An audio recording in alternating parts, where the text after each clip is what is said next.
support Roland Martin Unfiltered, be sure to join our Bring the Funk fan club. Every dollar that you give to us supports our daily digital show. There's only one daily digital show out here that keeps it black and keep it real as Roland Martin Unfiltered. Support the Roland Martin Unfiltered daily digital show by going to RolandMartinUnfiltered.com. You can make this possible. All right, folks, y'all know what time it is. No chocolate girls are allowed. I'm white. I got you, Harper. Illegally selling water without a permit on my property. Whoa! Hey! Give us your right. You don't live here. I'm uncomfortable. All right, folks. Monday was, of course, Memorial Day, and in Ohio, event organizers were not happy at all that a white retired lieutenant colonel dared to actually give the history of Memorial Day. Yo, does this actually happen? Memorial Day was first commemorated by an organized group of black freed slaves less than a month after the Confederacy surrendered. Recent years, the origins of how and where Decoration Day began has sparked lively debate amongst historians. However, Yale historian David Blight, asserting the holiday is rooted in a moving ceremony, was conducted by freed slaves on May 1st, 1865, at the tattered remains of a Confederate prisoner of war camp. It was a Charleston, Washington racecourse and jockey club, today known as Hampton Park. The ceremony is believed to have included a parade of as many as 10,000 people, including 3,000 African-American school children singing the Union marching song, John Brown's Body. They were carrying armfuls of flowers and went to decorate the graves. Interesting that there would be a tie back to Hudson with that song from John Brown. Most importantly, whether Charleston's Decoration Day was the first is attended by Charleston's black community. AJ, Mike. We'll continue on. This is why you moved in closer so you can hear this. All right, y'all. So there, he decided to continue to speak, and it was after, we don't have it here, he continued to give the history, okay? And after he gave the history and then went back to the part of his speech that was not part of the black folks in the history, they turned the microphone back on, okay? So the president of the Hudson American Legion Auxiliary, Cindy Sushan, she admitted that, yeah, this is her quote to the Washington Post, to the Akron Beacon Journal. We asked him to modify his speech, and he chose not to do that. Well, he was under the impression that, you know, again, y'all asked me to speak, I'm gonna sit here and give my speech. Speak your speech. and so now it was only two people who could have made that decision. And Kempter did not want to call out exactly who made the decision. One of the folks, it's right here. On Wednesday, Sushan confirmed, this is the Washington Post. On Wednesday, Sushan confirmed that, let me find it right here. Confirmed to the Akron Beacon Journal, either she or Jim Garrison, the adjutant of the American Legion, Lee Bishop, Post 464, had turned the audio down because the theme of the day was honoring Hudson veterans. She declined to confirm who specifically had turned down the volume. Of course, that fool wouldn't even comment, said he had nothing to add. The Ohio American Legion is investigating the incident. Reese, Lord, these white folks will even check a white man, a white retired lieutenant colonel, and it wasn't even like it was his whole speech. He was just saying, this is the history. You know what? I'm tickled pink by how much that triggered them, because that was a very mild speech. I mean, it wasn't like he got up there and said, Black Lives Matter. I mean, good Lord. But, you know, it's so funny because, you know, okay, let me say this. The melanemic, to borrow from Jane Elliott, are so full of shit, because all this weekend they was having a whole cow about Vice President Kamala Harris's tweet and honor the troops and, you know, patriotism, X, Y, and Z, and you need to recognize the history. And there's all this, you know, history behind this long weekend. And here you have an actual decorated veteran who is actually explaining, a white man who is explaining the history, and they can't even handle it. And so it's just, it's not funny, but it is funny because even just the mildest reminder of the just sordid history of our country, and actually reminded the melanemic who lost the war, which is the Confederacy, is enough to send them over the edge. But, you know, I applaud Lieutenant Colonel for carrying forward with his speech and for not letting them silence him. And, you know, they were able to turn him down, but they weren't able to silence him because you can't silence the truth. If you guys don't want to admit it, that's fine, but it's still out there. Amisha, it's laughable with these idiots. And I love it how they say, well, the speech was supposed to be about Hudson veterans. The man remarked about John Brown, whose family settled in Hudson, Ohio. Roland, I think they have to consistently be reminded Black history is American history. American history is Black history. And trying to erase Black history and Black contributions to things that have been nationalized. Memorial Day is a very important holiday that has been celebrated across this country for decades now, for generations. And to eradicate the fact that Black people actually created it, the reason why it's celebrated is because of Black people. They don't want to hear it from Black speakers. They clearly don't want to hear it from white speakers either. This goes beyond just a notion of critical race theory and teaching our history in classrooms and making the American public more in tune with the Black contributions, but also the reasons why there is so much Black pain that still exists across this country, because white people just don't want to hear it. They don't want to hear it from any speaker. And I think that it's extremely disrespectful, to Reese's point, to all of the people who tweeted all this past weekend and kept hooting and hollering over and over again about how they felt that Vice President Kamala Harris was disrespecting Memorial Day and disrespecting veterans because she had said, have a good long weekend. At the end of the day, most Americans had a good long weekend. They hung out with their friends, family, traveled, went to picnics. It was what it was. On that same token, you have a decorated veteran who is speaking and honoring the contributions of veterans, honoring the holiday, mentioning the history of said holiday, which, yes, includes a strong contribution from Black people who created said holiday. All of a sudden, his mic gets cut off right when he was about to get really deep into it. And by really deep, I mean probably 3 or 4 more sentences. They just didn't want to hear it at all. Greg, we started this show talking about these white Democrats who don't support H.R. 40. We already know the white Republicans don't support it. Mm-hmm. Here was a Memorial Day event. Memorial Day. All the man was saying was who started Memorial Day. And these white folks couldn't even handle that. No, of course not. But as you said, and as Reese has said, and as Amisha said, you know, this is where we are, but this is where we always been, Roland. This is just another little battlefront in the cold Civil War. I love and appreciate them for this because they're dropping all pretenses. With your indulgence, I'm going to channel my inner John Brown, who, as you said, from 5 years old to about 17, lived in Hudson, Ohio with his father, Owen, and moved the family there from Connecticut. I'm going to channel my inner John Brown. When John Brown and those 19 guys went into Harper's Ferry, Virginia in October 1859 with 5 Black men as well, including Dangerfield Newby, who came out of enslavement. So I'm going to liberate my wife. They were trying to set off what became the Civil War, and they probably did help do that.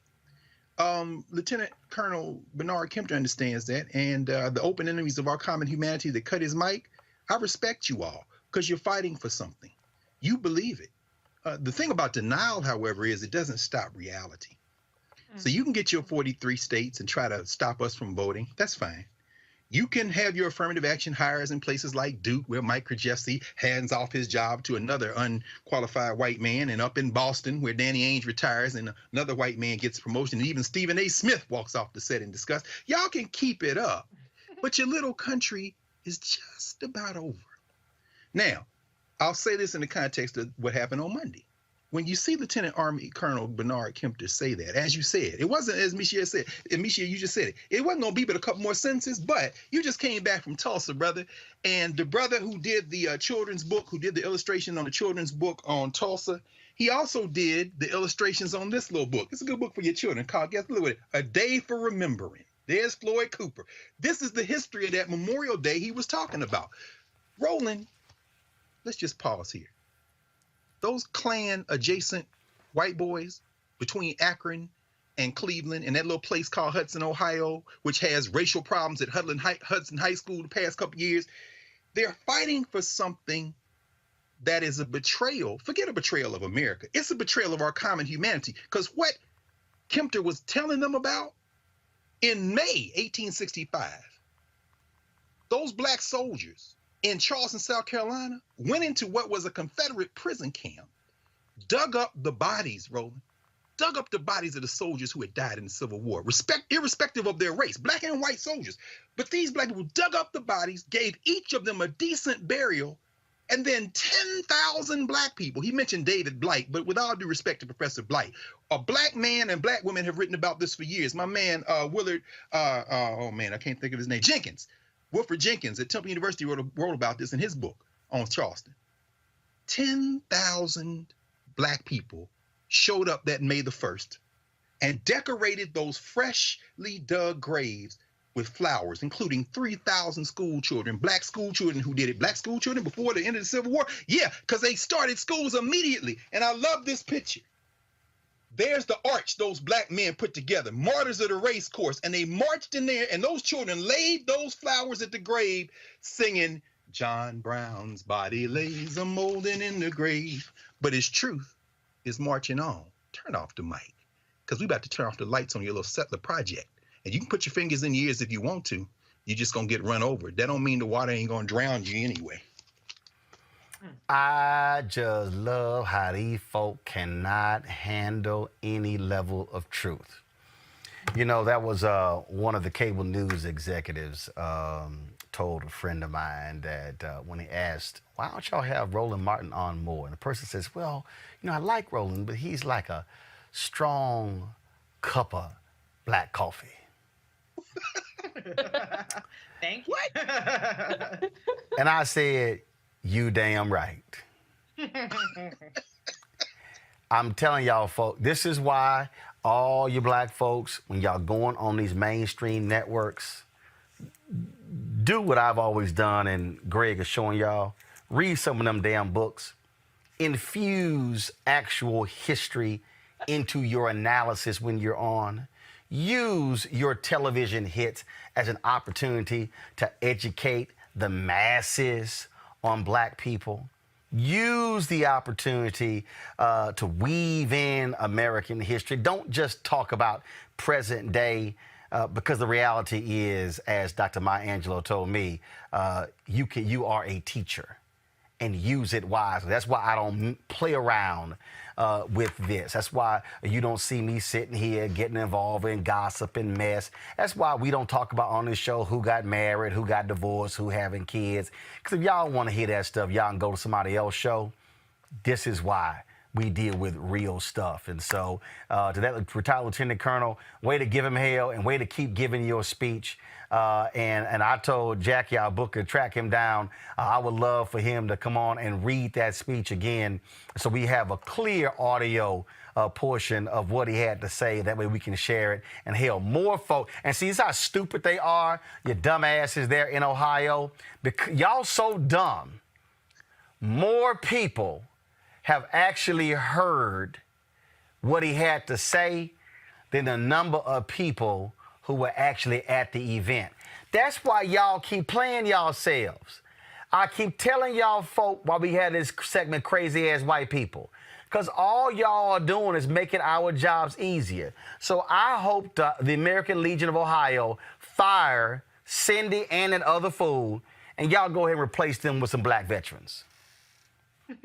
Please do that. Folks, back to that Roland Mark Unfiltered video in just one moment. It's time to be smart. When we control our institutions, we win. This is the most important news show on television of any racial background. Y'all put $2, $3, $4, $5, $10, $15, $20, $30 on this and keep this going. What you've done, Roland, since this crisis came out in full bloom, Anybody watching this, tell your friends. Go back and look at the last 2 weeks, especially of Roland Martin Unfiltered. I mean, hell, go back and look at the last 2 days. You've had sitting United States senators today, Klobuchar and Harris. Whatever you have that you can bring to Roland Martin Unfiltered to support it, please do, because this information may literally save your life. Watch Roland Martin Unfiltered daily at 6 p.m. Eastern on YouTube, Facebook, or Periscope, or go to RolandMartinUnfiltered.com. Support the Roland Martin Unfiltered Daily Digital Show by going to RolandMartinUnfiltered.com. Our goal is to get 20,000 of our fans contributing $50 each for the whole year. You can make this possible. RolandMartinUnfiltered.com.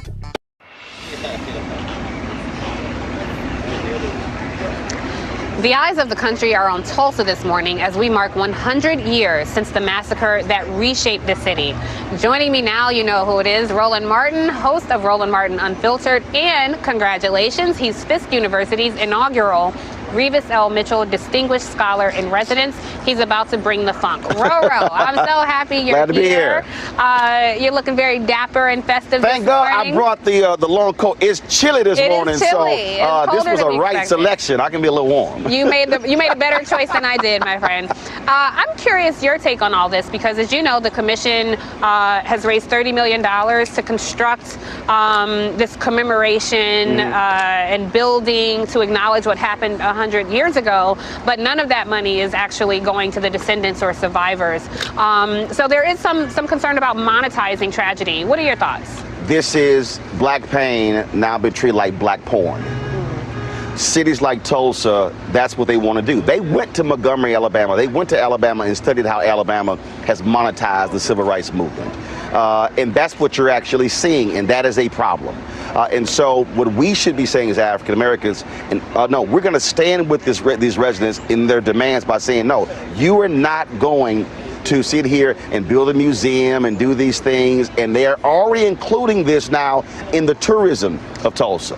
So they want to now attract folks. And so if they were smart, they would align with the community and say we can turn this into an annual event, an annual celebration that could attract 50 to 100,000 African Americans to Tulsa on an annual basis. And guess who benefits? Hotels, restaurants, transportation companies, rental car companies. But if you do it with the community, then it makes sense. Right. But they don't want to do that. And so this is the moment where black folks say, you're no longer going to pimp us. We're going to shut you down. And so that's why I have no problem with the community, the folks who pulled out on Monday, because this city cannot continue to destroy black folks in Greenwood, but then want to make money off of black people in Greenwood 100 years later and not share any of the money with black people. Right. You know, something that's interesting, your family's from Texas. I find it interesting how a lot of people, even the descendants, some of them did not know about this tragedy that took place 100 years ago. I remember asking my grandmother questions about her early life, and it was always, you know, why you want to talk about that? Or, you know, let's just move on. We normalize trauma. We bury it in our communities because we don't want to address it again. Do you think we've gotten past that and are now, you know, wresting away our narrative, like telling our own stories to our children? Well, the only reason we're now being able to do that is because, one, you have the evolution of black-owned media. That's one. Then you now have, because you mentioned Colonel Commission reporter, you now have black folks who are in front of the camera, who are now producers, who are now presidents of networks. So you no longer have white Americans controlling the narrative. The nation's first black newspaper, Freedom's Journal, wrote on March 16, 1827, we wish to plead our own cause, too long have others spoken for us. Well, now Kim Godwin at ABC, Rashida Jones at NBC, now you're seeing African Americans who will host you and Joy and Don and Robert and Al, or whatever. But we now get to tell the story. The Colonel Commission report cited media saying they were part of the problem. The first wave of black people in television came into the business after the Colonel Commission report. So Tulsa, the newspaper here, did not report on this until the 1970s. So that's 50 years.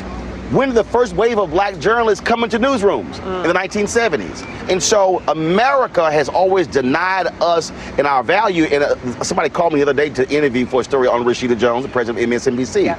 I said, Rashida and Kim get to bring their blackness to the meeting. The guy was like, well, what do you mean? I said, well, all these years, whiteness was brought into the meeting. Their stories, their narratives. I said, and that's the difference. We now get to speak, and that matters. Yeah, it matters indeed. I can speak firsthand and testify to that, my brother. So thank you for bringing that up. Thank you so much, Roland, for making. I know you're busy here this morning, so thank you for making time for us. You can catch Roland Martin on his show, Roland Martin Unfiltered. You want to support Roland Martin Unfiltered? Be sure to join our Bring the Funk fan club. Every dollar that you give to us supports our daily digital show. There's only one daily digital show out here that keeps it black and keep it real. As Roland Martin Unfiltered. Support the Roland Martin Unfiltered daily digital show by going to RolandMartinUnfiltered.com. You can make this possible. Y'all know what time it is. No charcoal grills are allowed. I'm white. I got you, girl. Illegally selling water without a permit on my property. Whoa! Hey! I'm uncomfortable. In Tennessee, the removal of the graves of Confederate General Nathan Bedford Forrest, his wife, and the statue honoring the former KKK leader is causing white folks to be beside themselves. Watch this.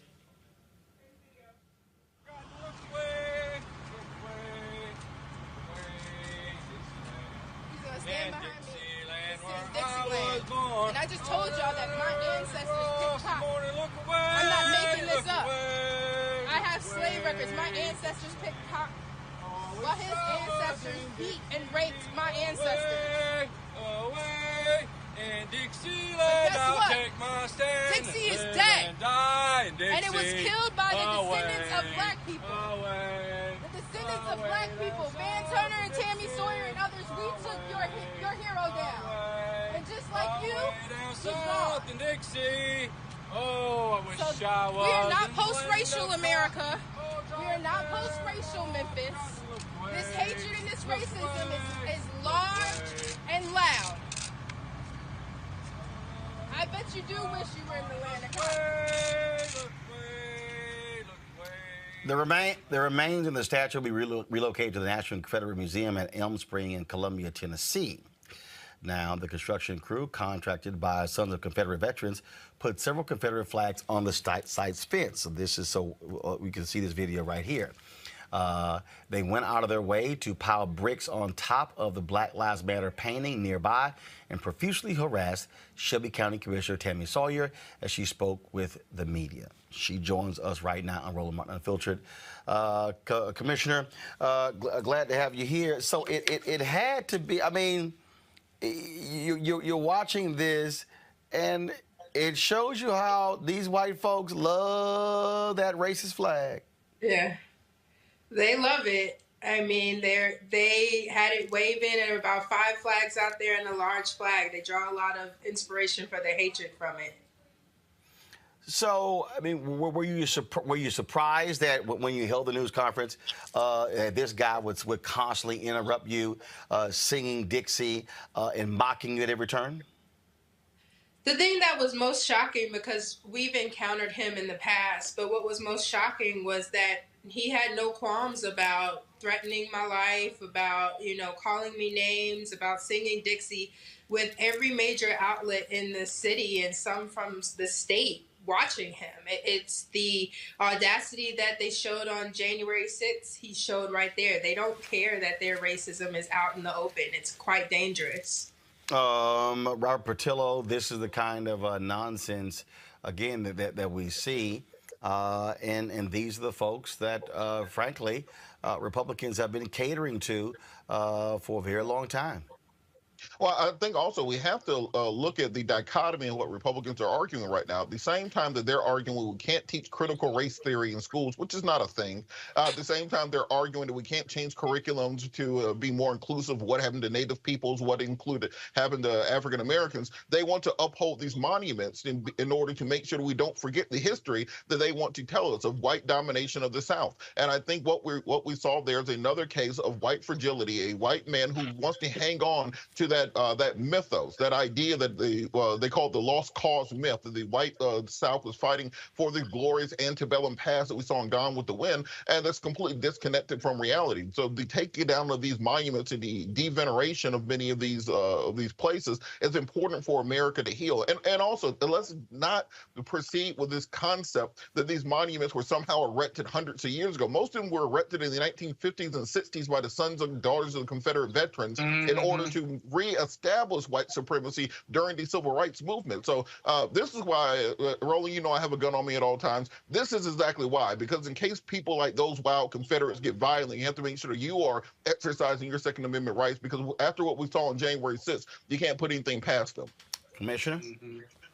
I absolutely agree. I mean, it was an unsafe situation the entire time. And as I said, you know, he told me if I was a man, he'd beat me several times. And we can't trust it. Tennessee has just signed concealed carry, permitless concealed carry. And, you know, so who knows what he had on him. And to Mr. Patello's point, CRT was just banned in Tennessee as well. So they're going to breed generations of white men and women who carry this ignorance forth and believe they're fighting this lost cause instead of just breeding hatred and violence. Monique? No, I agree. I just applaud the commissioner for the way that she maintained her composure throughout, which is what we're expected to do at all times. But this is just another manifestation of the racist nature of this country that some are just unwilling to see. It's not that they can't see it, it's that they refuse to. And look, Commissioner, sorry, I've been telling people, look, and I'm working on a book right now.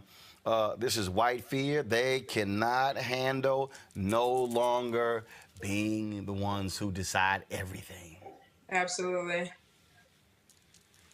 I mean, that's what's driving this. Scott? The part I've never, and Commissioner, I applaud your leadership and hanging in there and doing your press conference and being the strong leader that you are, who happens to just be black, because excellence is yours. But what I've never understood, and sometimes Roland and I talk about this, we got to be the only country where you had a civil war, you lost, the South lost, right?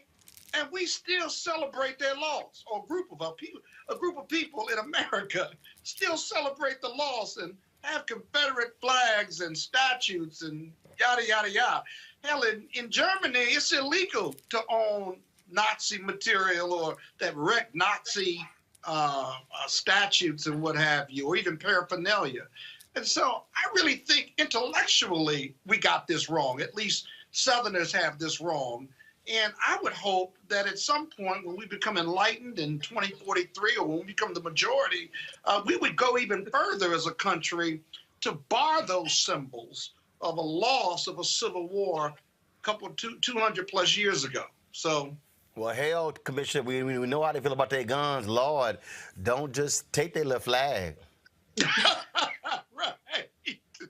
Right. That's my point, though. I mean, they had run around with some Confederate flags talking about a civil war that they lost. They lost. And we still let them do it because of the First Amendment. It's just bullshit. Complete bullshit. That's your word of the night. Yeah, precisely. Commissioner, Commissioner, go ahead.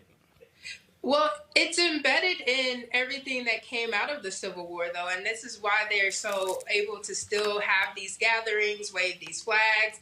It's why people who are not Confederates protect them and allow them to do all this, because Abraham Lincoln wasn't pro-black. He wanted us to go back to Africa. He wanted to reunite the North and the South and white people. Yeah.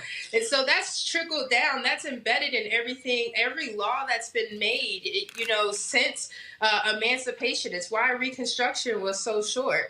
And it's why in 2021 today, a man can stand behind me waving a flag and cussing me out, even though I'm an elected official, and still not be arrested today for threatening my life. Because they're a protected class in this country. We've got to do a whole lot more than dismantling to change that. Yep. Yeah, thank you. Well, first of all, yeah. Robert, go ahead. I was going to say, get yourself an AR pistol. So he wanted either 300 blackout subsonic or 7.62 by 39. Fits right under your jacket, 7.5-inch barrel. Get either a 10 or a 30-round magazine. Easy to handle, 2 hands, and it still counts as a large caliber pistol under ATF laws. Be in great condition, and then you can get them at a good, 100, 150 yards. You're still good, well within range. And you can run it suppressed if you get a tax stamp. And she'd get arrested, and he wouldn't. Exactly. So, Commissioner, your thoughts on Robert's 30-second gun lesson? I am armed. I do not carry my gun outside of the house, though, because as my friend just noted, they would take me to jail with the quickness. I'm the enemy in this state. I'd rather be judged by 12 than carried by 6. Hey, I like talking to you from the outside. Well, I did just get back from Tulsa, where Councilwoman Vanessa, she's always packing, had her gun on her hip during the whole workshop, but as to your point, you got these Republicans in Texas and Tennessee now saying, hey, forget a permit, forget even going to classes, y'all just care for the hell of it. Yeah. Wild, Wild West, and you've got these racists out there protesting, but guess what? They little hurt feelings because they got to dig them racist bones up and put them somewhere else. Commissioner, sorry, we appreciate it. Thanks a lot.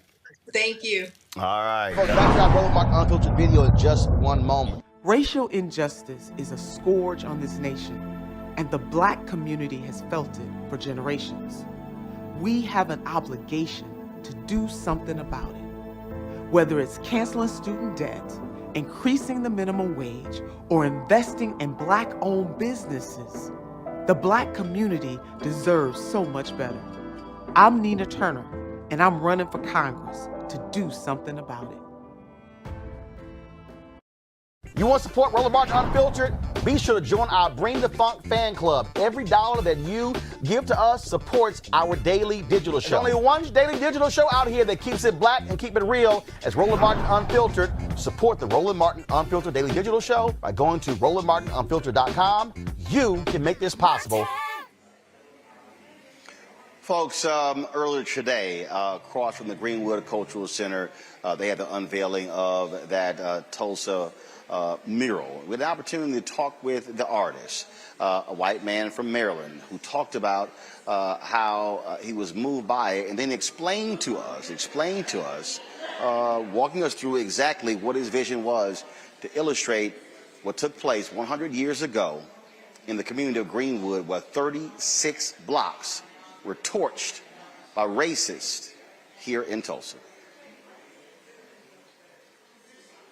You said when, after Tiffany introduced you, that when you got the call to do this, you had no idea about this issue? I had no idea. It was never taught to me. It was a blank. I had to look it up. You were born and raised where? I was born in 1959, raised in Florida, military family, public schools, Florida State University. Never once, heard anything about it.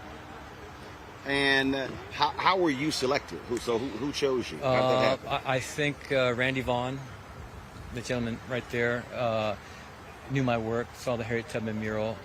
Harriet Tubman mural where?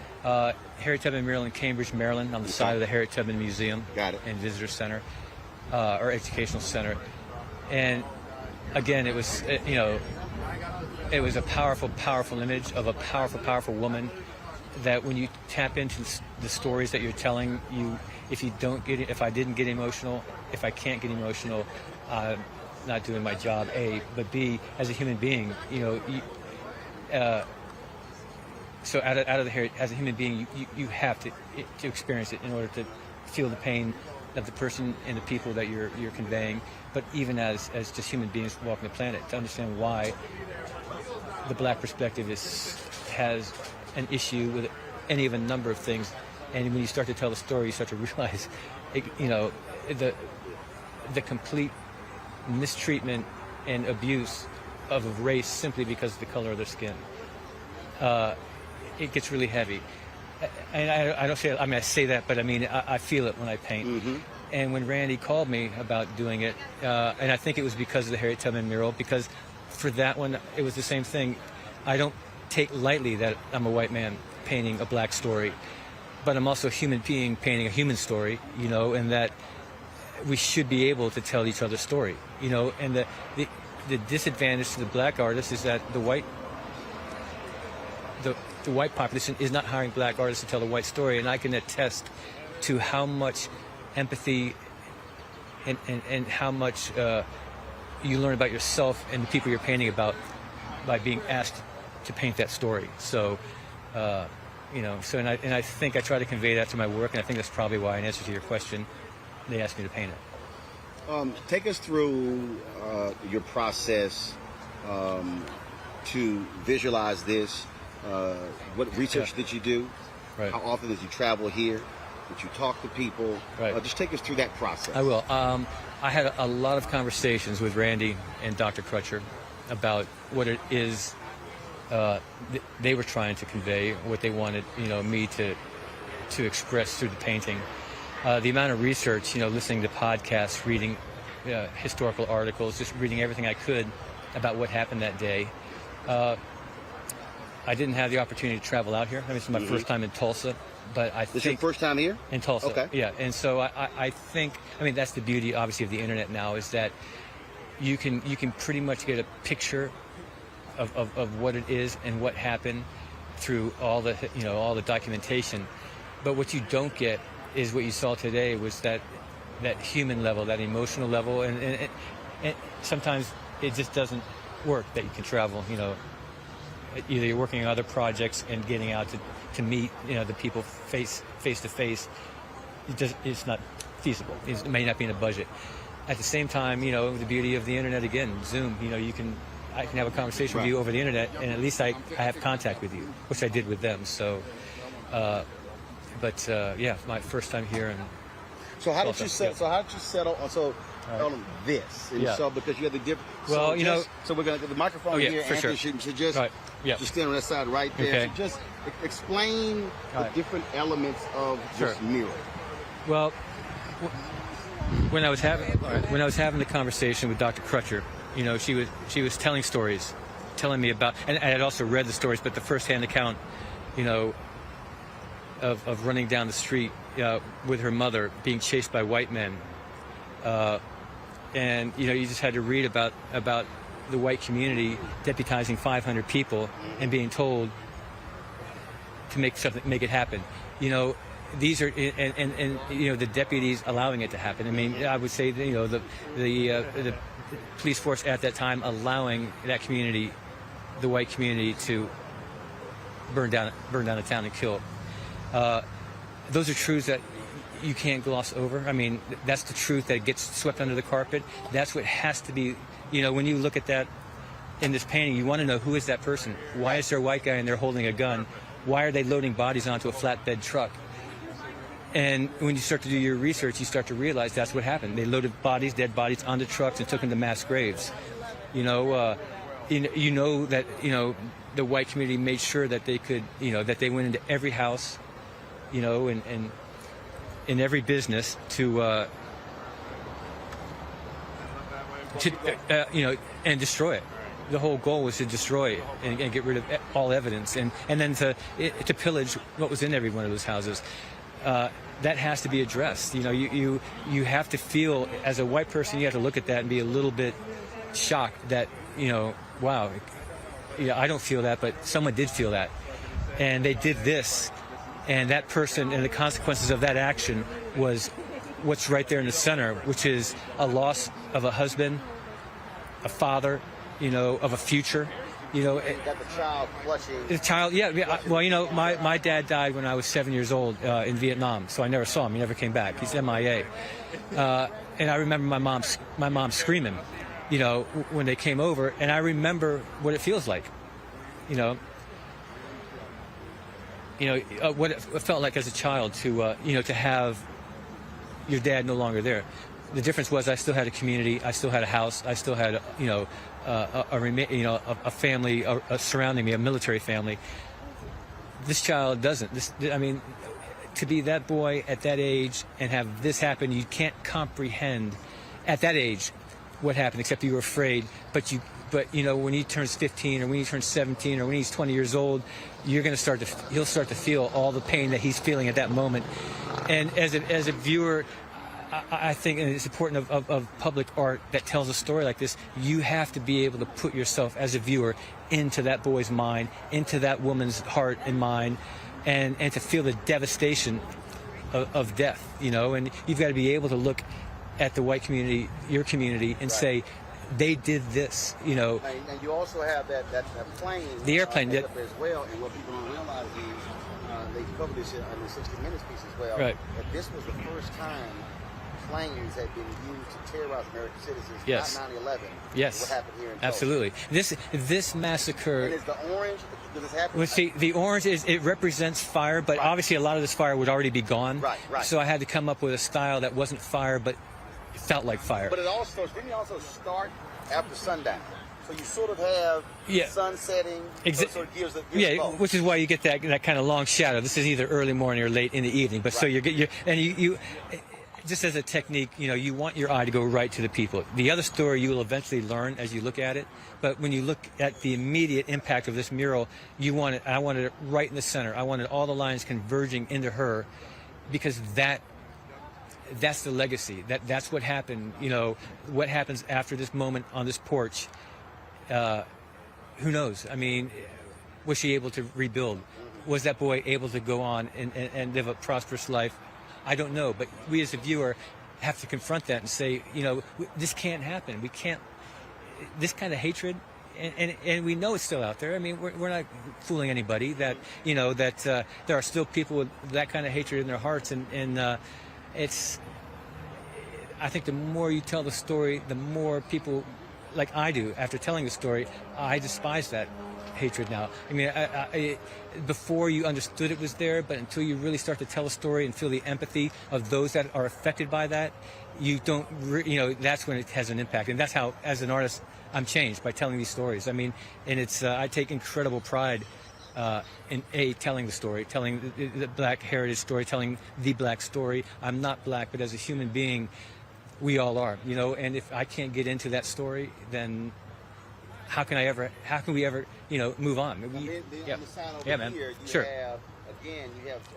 have a woman, looks like her daughter, they're trying to escape. Exactly. And then you have these white folks pointing them out. Chasing them down, get them, absolutely, because that's what happened. I mean, there's no denying that happened all day long. It's documented, rounded up, you know, taken to wherever at that time they took them, or run completely out of town. And if you resisted, shot, you know. So the word massacre is powerful, but the story of a massacre is even greater than the power the word gives, because you suddenly realize that this happened to human beings, and it only happened because the color of their skin. You know, the hatred and the jealousy that it took to do that, I can't comprehend. You know, as a human being now, it's impossible. But I know it happened, and you've got to capture that, and hopefully I did. You know, I mean, that was my goal. I think we certainly appreciate it. All right, absolutely. Thanks a bunch for walking us through this. All right, well, I appreciate it too, and you know, it's my honor actually. All right, thanks a bunch. All right, I appreciate you got it. All right, folks, back to our Roland Martin Unfiltered video in just one moment. It's time to be smart. When we control our institutions, we win. This is the most important news show on television of any racial background. Y'all put $2, $3, $4, $5, $10, $15, $20, $30 on this and keep this going. What you've done, Roland, since this crisis came out in full bloom. Anybody watching this, tell your friends. Go back and look at the last 2 weeks, especially of Roland Martin Unfiltered. I mean, hell, go back and look at the last 2 days. You've had sitting United States senators today, Klobuchar and Harris. Whatever you have that you can bring to Roland Martin Unfiltered to support it, please do, because this information may literally save your life. Watch Roland Martin Unfiltered daily at 6 p.m. Eastern on YouTube, Facebook, or Periscope, or go to RolandMartinUnfiltered.com. Support the Roland Martin Unfiltered Daily Digital Show by going to RolandMartinUnfiltered.com. Our goal is to get 20,000 of our fans contributing $50 each for the whole year. You can make this possible. RolandMartinUnfiltered.com. You want to support Roland Martin Unfiltered? Be sure to join our Bring the Funk fan club. Every dollar that you give to us supports our daily digital show. There's only one daily digital show out here that keeps it black and keep it real. As Roland Martin Unfiltered. Support the Roland Martin Unfiltered Daily Digital Show by going to RolandMartinUnfiltered.com. You can make this possible. And the NFL today said it would stop the use of race norming. That's assuming black players have a lower cognitive functioning when it comes to the $1 billion settlement of brain injury claims and review past scores for any potential racial bias. Joining us now is the University of Maryland professor, my man Kevin Blackistone. He's the professor of the practice at the Philip Merrill College of Journalism. I want to start first with the NFL story, Kevin, because a lot of folks were like, what the hell? Race norming? Are you serious? The NFL initially tried to defend it, but it was a whole lot of negative press. They had to back off of that. Yeah, not only that, this story really started about 7 or 8 months ago. That's when I first caught wind of it. And quite frankly, I didn't really understand all of it until recently. And I wasn't expecting this announcement today, but this is some next level racist stuff here. And basically it assumes that the black male football player is not as intelligent as his white peer. And that when it comes to the concussion lawsuit, they therefore are it is not as easy for them to get compensated for their brain injury as for their white peer who suffers a brain injury. But you know what? Even more than that, Roland, when you really read about what race norming is, it's not only football players who get impacted by this. It's black people in general in every walk of medical life. So race norming is a big part of the medical industry, which is why it came up in this concussion lawsuit.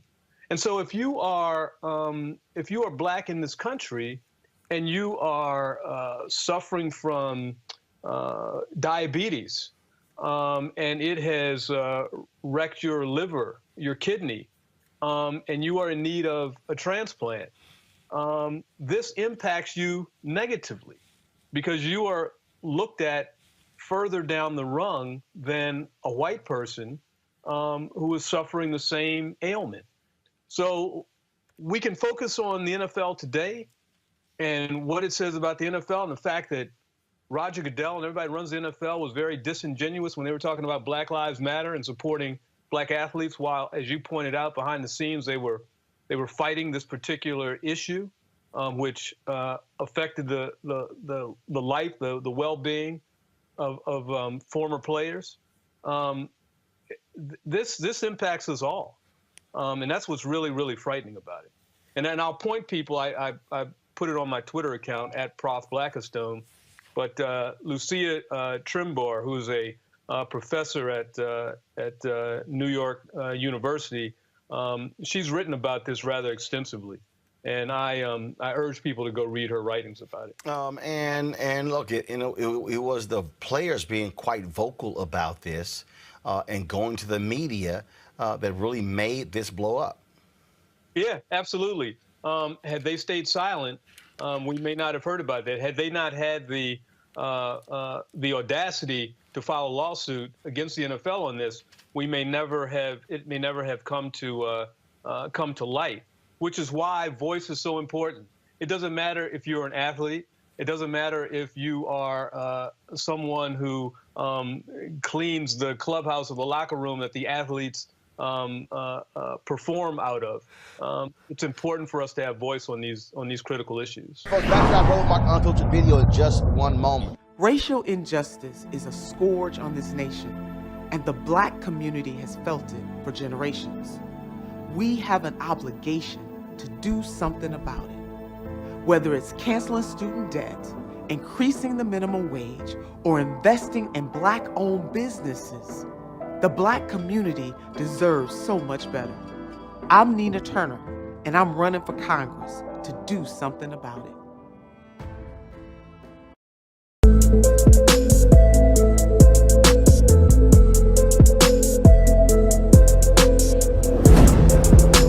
All right, folks, Roland Martin here. We, of course, have been covering this Justice for Greenwood Town Hall, and you've been hearing the stories. Come right on in. If you were watching the live stream when they announced that a former state official, Don Ross, was in the room, and so I had to let him know he was not coming to the town hall. He was actually coming here to chat with me. And that's why he's here, and he joins us right now on Roland Martin Unfiltered. Doc, how you doing? I'm fine.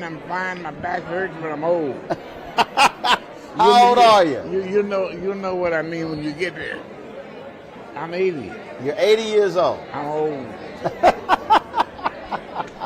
I've talked to your son. Mm-hmm. I've talked to your daughter, and they said, growing up, this was the thing that you were focused on, getting justice for Greenwood. Well, I don't know what justice is anymore. There were a lot of things we didn't have, and we tried to get them. Justice, I don't know if we ever got that. Still ain't got it. Right. So now. So this was my focal point on Greenwood was to create this facility. Right. And that's what I'm proud of her. To take us back, I mean, how difficult was it to get this commission even approved? To take us through that. I mean, you actually. That's an interesting question because it was a trick. It was a trick? Yeah, it was a trick. See, in the legislature, they don't give you half of what you want, but they'll let you study it. All I wanted was a study, because I could open the door from there. Right. So when I presented that I demanded this, and this, they said, "No, we'll give you a study, though." I said, yes. And so it all came out of the study. But that was part of my plan. I've been there 20 years. I know what they do. Right. It's like game recognized game. Yeah. Now, when you were in the legislature, how many other African Americans were there? 5. It was a total of 5 of y'all. Let me count them. 1, 2, 3, 4, 5. Yeah. Had to be a little lonely. Huh? Had to be a little lonely. Oh yeah. They isolated us. They treated us like stepchildren. Sometimes they make you not like white people. I mean, the way they treat you. They just don't. They never treat us right. What do you make of? So first of all, I've heard people who not here don't know. Has the state of Oklahoma or the city of Tulsa ever actually formally apologized for what happened in Greenwood? That's the interesting thing. During the anniversary, I forget which one, we had all these politicians on stage. The governor was there, the U.S. Senator was there, Bourne, and all of them, and they're all talking about what a great job I was doing. I said, well, I haven't done anything because I hadn't been able to provoke you into an apology for what you haven't done.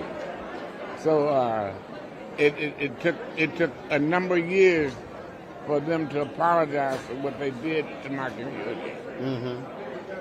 I still haven't forgiven them. I'm still a little bit bitter. I hope it didn't detect it.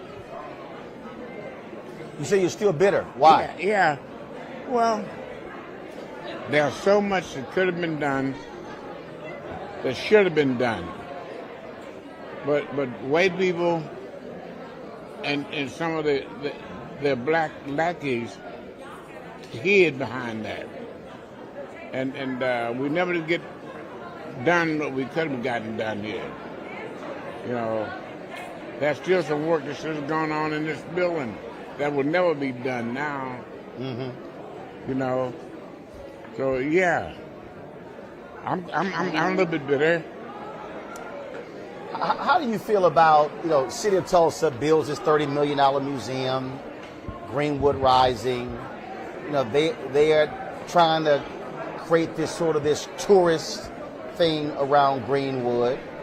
And, you know, you got the lawyers and fighting for the survivors and the descendants. And truth be told, I mean, I've covered stories all over America. $50 million is not a lot of money to create a victims' compensation fund. The federal government created a multi-billion-dollar 9/11 fund. Uh-huh. That's not a lot for an oil-rich state. Mm-hmm. Well, it's interesting you say that because one thing you have recognized is we are a wealthy state. We are wealthy. We got money. Right. And you can't squeeze a dime out of them white folks. You can't get none of it. And anybody say we're getting it in line. You know, the Chamber of Commerce, all of them lie. They're not right. And this building's a fluke, you know. They needed me, and I needed them. So that's the only reason it's here. If they hadn't needed my vote, it never would have been built. Mm-hmm. So I'm trying not to be bitter because you're such a nice person. But every time I get talking about some of that old shit, I get bitter, man. I understand. Yeah. So I know it went down. And you know, they'll pat me on the back and all that shit. Hell, when I need them, I couldn't even find them. You know? So, let me tell you. When I put out the call for reparations, not one sorority, not one fraternity, not one church or any group stood with me. I stood by myself. By myself. Mm-hmm. And as soon as it looked like I was going to get some attention, everybody was for it. They come out of the woodworks, man. So, I'm glad I retired, but I'm still a little bit bitter at my community. Right. You know?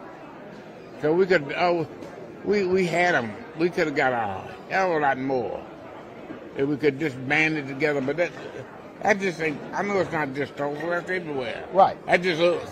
Well, because there are folk, there's a lot of folk who's scared. Look, I mean, look, people come up to me and they're like, man, Roland, did you really say that? I mean, you know, aren't you scared? I said, look, the white folks ain't giving me nothing now.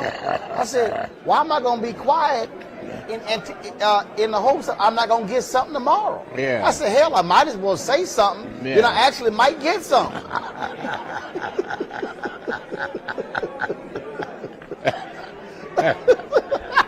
I mean, what's the Billy Preston song? Nothing from nothing leaves nothing. Yeah. Well, then you know how I feel, don't you? I understand. Yeah. In many ways, I'm proud of my community, but more ways than not, we've been disappointed ourselves because so much we could have done, man. Mm-hmm. So much.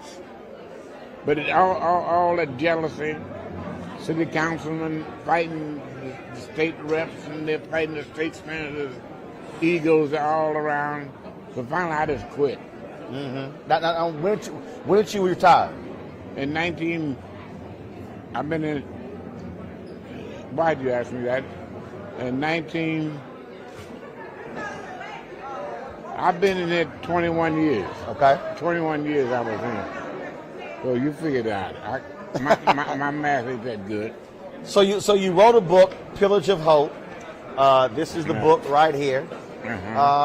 Because you wanted your story on paper. Not so much my story, but a story of how things evolve. Right. I think I'm not in that much, but how it evolved the ride and all that stuff evolved is in there. And that's what I was writing for, really. What I was reading a tweet from Jelani Cobb earlier, and he's been going around Tulsa, and he said he's shocked the number of white folks today who actually believe the massacre never happened. Oh, I believe that. I believe that. I believe you can go 30 feet outside that front door and find something. You know, this is a racist town. I know we say that about Chicago, say that about everywhere, but I think if we compare records, we got it. You said you compare notes. Yeah. You ain't never had no ride that killed, they say 300, could have been many 1,000 people. Right. Threw them off in the river and Samoan pits and all. No. It's a tough town. I've run into a lot of young brothers. We've been here since Thursday, and I've run into a lot of young. Oh yeah, we've been. You might well move in. Yeah. We've been covering stuff all over. I've run into a lot of young brothers and sisters. A lot of them are starting businesses, and they really are taking hold of Black Wall Street. I hope. Don't get fooled by this affair. Tomorrow they won't know shit. I'm telling you, man. Well, in fact, I told Demario and I, we were at dinner, and that was last night, and I said, Demario, I really believe that this can become an annual 4-day event. I said, but, I said, like I did a panel called Reimagining Wall Street.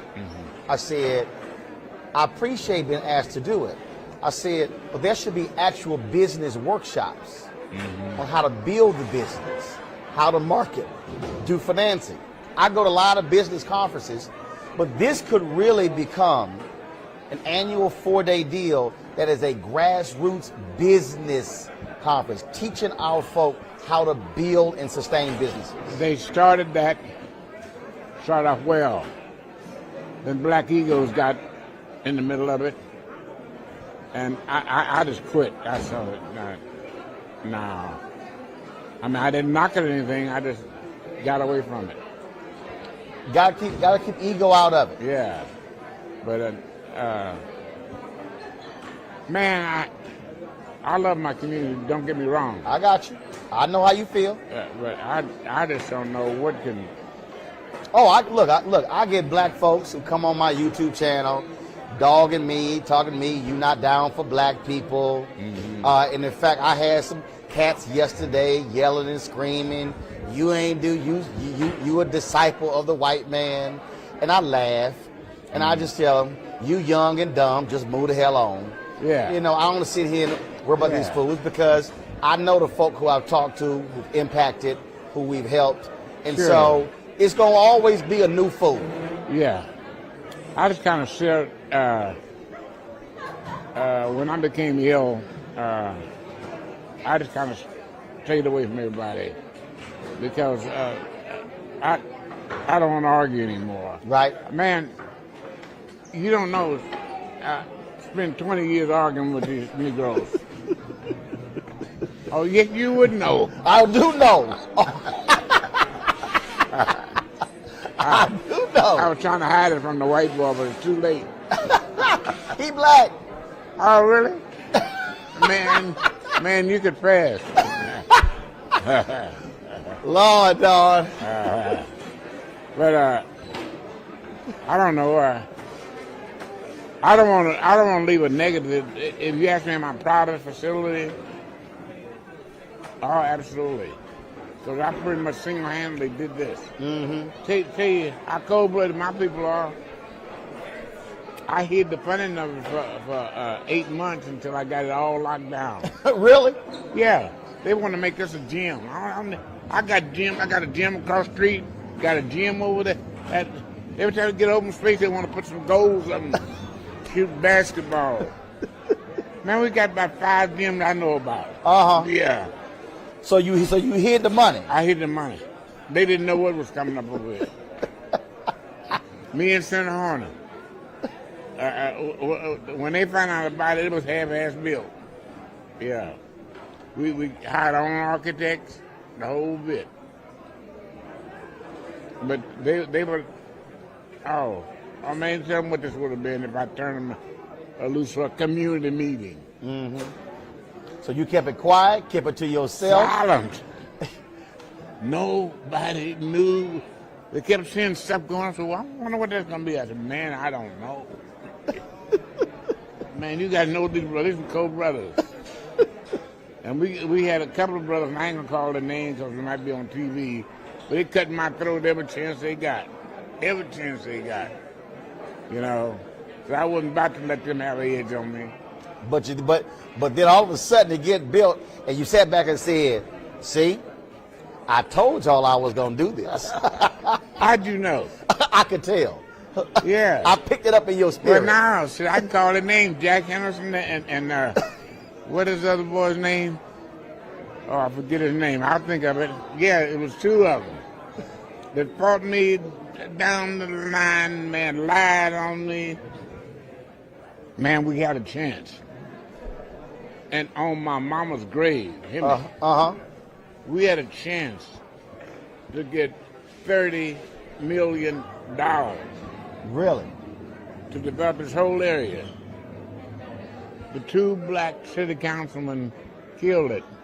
Are you serious? My mama's in her grave, and I hope she come up and die again. The two black, not the white ones. White ones fought. Wow. Cold town, man. Jack Henderson and what's the other boy's name? I guess ringing with him, I forget his name. And then he just got beat by that girl, the city president now. Mm-hmm. Yeah, that was wonderful. Yeah. Well, see, I know she's something because she keeps her gun on her hip. Oh, does she have a gun? Oh, she stood up in here. Vanessa had a gun. She said, no. She said, I don't go nowhere without my gun. Well, she's special. She a bad sister. Yeah. And the boy we beat is one of the guys who's always after my ass. Mm. But it's a cold town, man. Cold town. And it has so much it could be proud of. But our leadership, including me, we're so thin, indifferent. Mm-hmm. I can include me in there because I'm tired now. No, but no. Yeah. No, let me be real clear. But you did your job. When I'm on the board of National Association of Black Journalists, we went after CNN. There had no black top executives. Mm-hmm. So I called Bernard Shaw, longtime anchor at CNN. And this is what he told me. He said, Roland, every generation has had to do their part. It's now your time. Mm-hmm. So you ran the race. Mm-hmm. You passed the baton. Yep. And You ain't supposed to run the race forever. Thank you for saying that. Because even my kids ask me, Daddy, why don't you go do this? You got a name. I ain't got no name. You know, I did what I was supposed to do. And now I'm through. You do something. Right. You know, that's my kids I'm talking to. Right. They want to demand to me before they demand themselves. Mm-mm.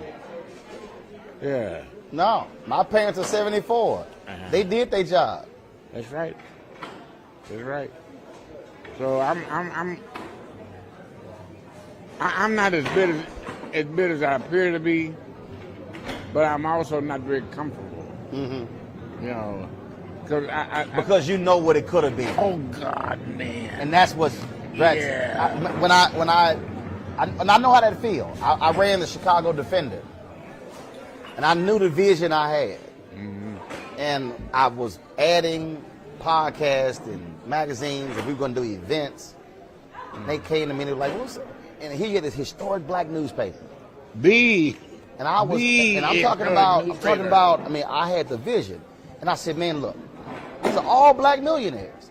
I said, look, if y'all would just get out my way and let me do what I've been trained to do, this is going to be one of the biggest black-owned media companies in the country. I told them. They sat there and said, we just want to be a small community newspaper. I said, I got to go. Yeah. I left. I sold that newspaper and the Black Dispatch when I was a kid, I guess 18. No, younger than that. Younger than that. I don't know how old I was. Shit. I've been gone 14 years, and it still hits me what could have been. You know what I'm if talking they about. had gotten, I'm telling you. Look, I've done a lot of other things. I got my own company now, but I'm sitting there like, if y'all would just gotten the hell out of the way and just let a young brother do what he was destined to do, what it could be for our people. So they were jealous of you. They were jealous of you. You had the vision and the energy. And I'm saying, I'm telling you, I know it because I feel that's the way they treated me. You know, you had the vision and the energy to do it. Right. You were creative. Right. Yeah. All right. What are you? Last question for you. What would you just visually? What would you like or hope for this place to look like in 20 years?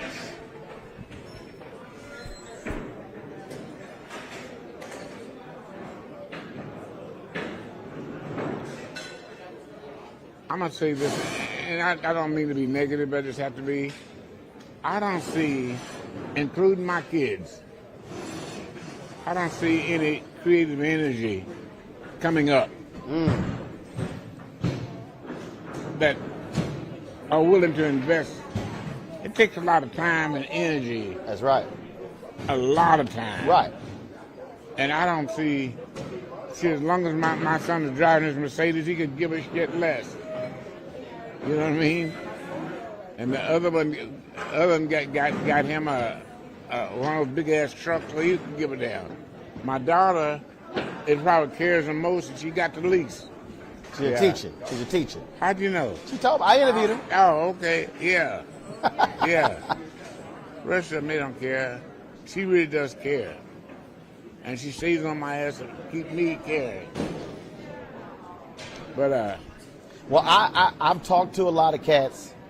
I've talked to a lot of them, and it's some young folks. They got the vision, and they got the heart. Oh, I hope you're right. I think what has to happen is, you're 80, I'm 52. Some of these cats are 20s and 30s, and so we got to be able to have these intergenerational conversations, sharing knowledge, sharing expertise, to be able to help them. I think you're right. I don't know if I have the energy anymore, though. No, but you ain't. What you did, that's what I'm saying. See, you're 80. I'm 52. It's a 28-year gap. And so the reality is, my job is to operate as an elder to the person who's 25. That's a 25-year gap. So the responsibility is, it's like, hey, you enjoy your life, go have fun. It's like, Don, we got it. Boy, you got a vision. Boy, I wish I had more Negroes like you. Well, the reason I launched this digital company, because we're streaming this all over the world right now, is to be able to reach somebody who's watching, and they listen to you, they're listening to me, and we're teaching every single day.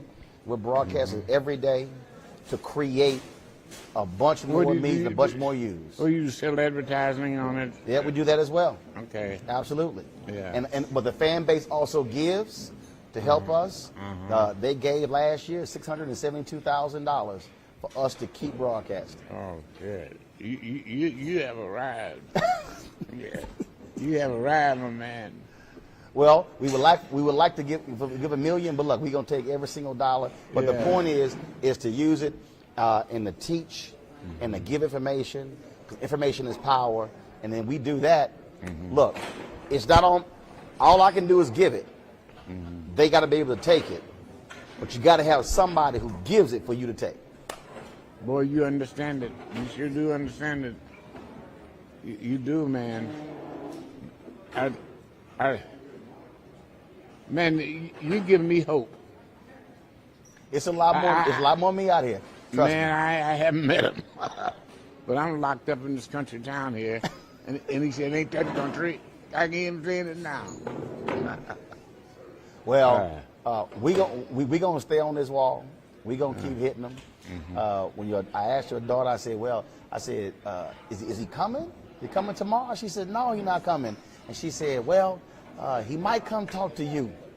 And then when she told me, she says, they called me this morning and said, he coming just to talk to you. Oh, you talking about kicking me in my ass? I didn't want him to come to talk to you. I got a raw, my back still hurts. She been kicking me in my ass so hard. But I'm glad you did. I am too. You know, I watch you all the time, and had it not been you, I wouldn't have come. I know it, because I didn't feel like it. I didn't. Well, I appreciate that you did. Yeah. And I'm glad that you signed the book. Yep. I'm definitely gonna read it. And let me touch my man's hand. Yeah. All right. He lives here. He's a videographer here in Tulsa. We hired him. Have we met before? What do you do? He's a video guy. Oh, okay. And he's on my team from DC. Oh yeah, the big shots there. He's on my team from DC. Okay, hey Team DC. Yeah. Well, I'm gonna ease him out of here, good friend. Let you go do what you gotta do. Everybody who's watching, the book is called Pillage of Hope: A Family History from the Trail of Tears, Slavery, Segregation, the 1921 Race Massacre and Beyond. Memoir by Don Ross. Don, brother, I appreciate it. My pleasure. My pleasure. I appreciate it. Y'all can take him away. Yeah. Your chariot awaits. Well, I was wondering who's going to be long-winded, you or him. He 80, but he still had go. to drag him here kicking and screaming. He told me. He said his back still hurting because y'all dragged him here. I appreciate it. You be well.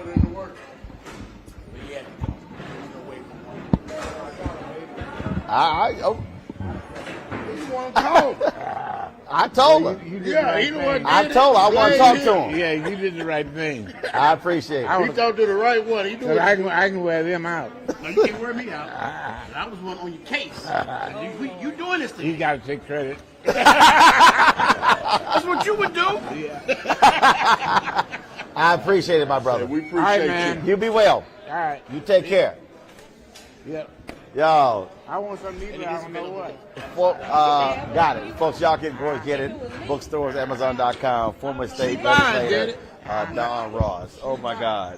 That was one of the more interesting and insightful conversations I have had. That's probably, out of all the interviews that we've done since I've been here, that probably has been one of the best conversations that we've had here. We've had unfiltered video in just one moment. Racial injustice is a scourge on this nation, and the Black community has felt it for generations. We have an obligation to do something about it. Whether it's canceling student debt, increasing the minimum wage, or investing in Black-owned businesses, the Black community deserves so much better. I'm Nina Turner, and I'm running for Congress to do something about it.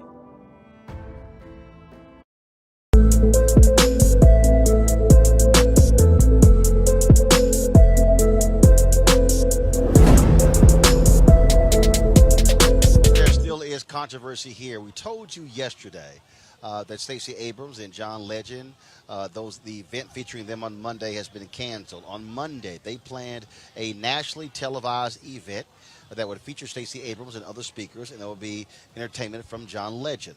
Well, that event was canceled. The city of Tulsa, they released a number of statements where they were critical of the lawyers for the Tulsa survivors, saying that they made unreasonable demands at the last hour, demanding a $50 million fund be set up. They said that is simply not true. Earlier today, when we covered this morning's march from Carver Middle School all the way down to the Greenwood Cultural Center, I talked with attorney Demario Simmons, who talked about what the city has been saying, blaming them for the event. He says it's not us, but they still haven't done right by the folks, by the black folks here in Tulsa. Here's that conversation.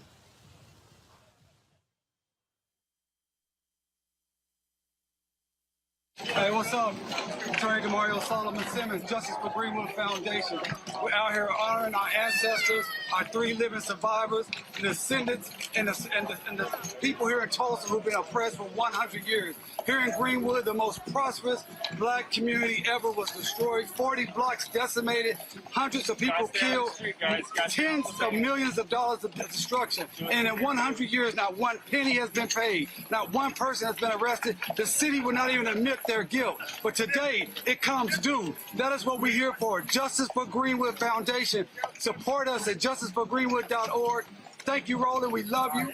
Thank you for being out here supporting us, bro. Tell us about, so the city released this statement about John Legend, Stacey Abrams, and then they claimed that y'all had an agreement on what? Yeah, well, first of all, we've been trying to meet with the city and the commission for months, and they would not meet with us. And then at the 11th hour, they said they wanted to sit down, and we said, fine. And we gave them a list of 7 requests to make sure that the $30 million that they raised, that some of that went to these 3 living survivors in our community. And they didn't want to do that. We had no agreement. We also asked to have some. So again, they claim there was no agreement. Absolutely no agreement. And they continue their level of deception and deceit that has been part and parcel with the city and the commission from its inception.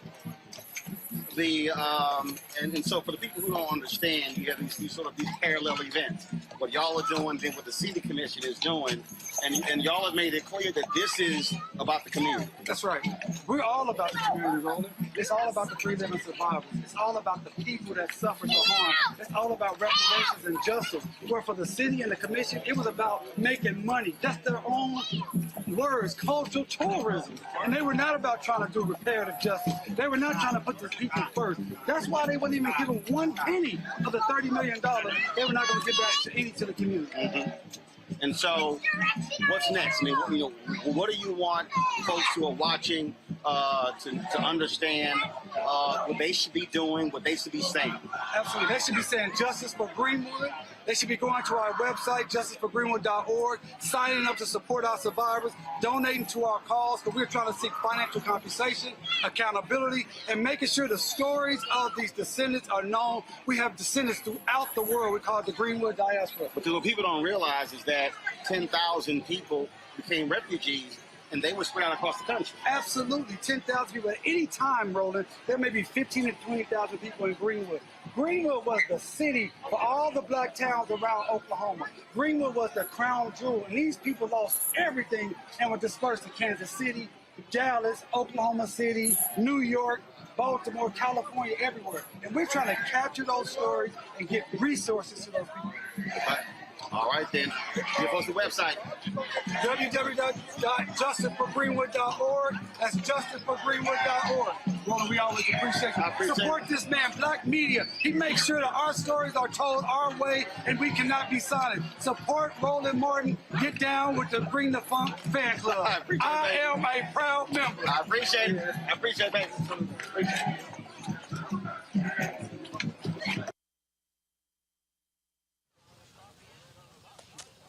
Let's go to my panel here. I want to start with you, Brittany, on the point you just heard there. So here we are, and the city is trying to save face. They're now trying to blame them when Demario actually released a letter that showed that they did. They requested $1 million going to each one of the survivors, and then they also requested a fund. But at no point did they say, you have to do this or we will not have the survivors show up. And so the city is trying to blame Justice for Greenwood for their big event being canceled on Monday. They really wanted this nationally televised event, but the people here say, show us the money. But so you still have the game still being played here in Tulsa. Wow. I mean, everything is just really coming full circle, and it just goes to show you, Roland, that literally nothing has changed, right? It's the changing same. It's unfortunate and it's embarrassing that they don't actually care, even 100 years later, about the survivors, right? And to care about the survivors is, again, it's not just about, oh, we recognize and we're sorry. It's about putting money in their hands. It's about so much more than that. So, I mean, I wish I could say I'm surprised, Roland, but I'm not. The thing here, Mustafa, again, you've had these competing events. The City Commission, Tulsa 2021.org. They've been having events for several weeks. I mean, they were trying to have this huge event take place on Monday. President Joe Biden coming in Tuesday, then on Wednesday unveiling the Greenwood Rising Memorial. But even that, they're labeling that museum Greenwood Rising. But who's rising? Well, you know, we still got these folks, and we got them right there in Tulsa who continue to want to pimp people's pain. I'll say it again, pimping people's pain and making money, as was said before, off of the trauma. If you really want to help someone to be able to move forward, to heal, then you make sure you do the right things. You make sure that the resources go to the community. You make sure that decision-making is happening in collaboration with the community. And you make sure that you also call out the injustices that you were a part of. They've made huge amounts of money from 1921 on out for this community. So it's time for them to make the change. And if not, people should call it out. People should be making phone calls and sending emails and letting them know, all the folks across the country, what your expectations are of how you are going to better support this community and how you're going to make them whole.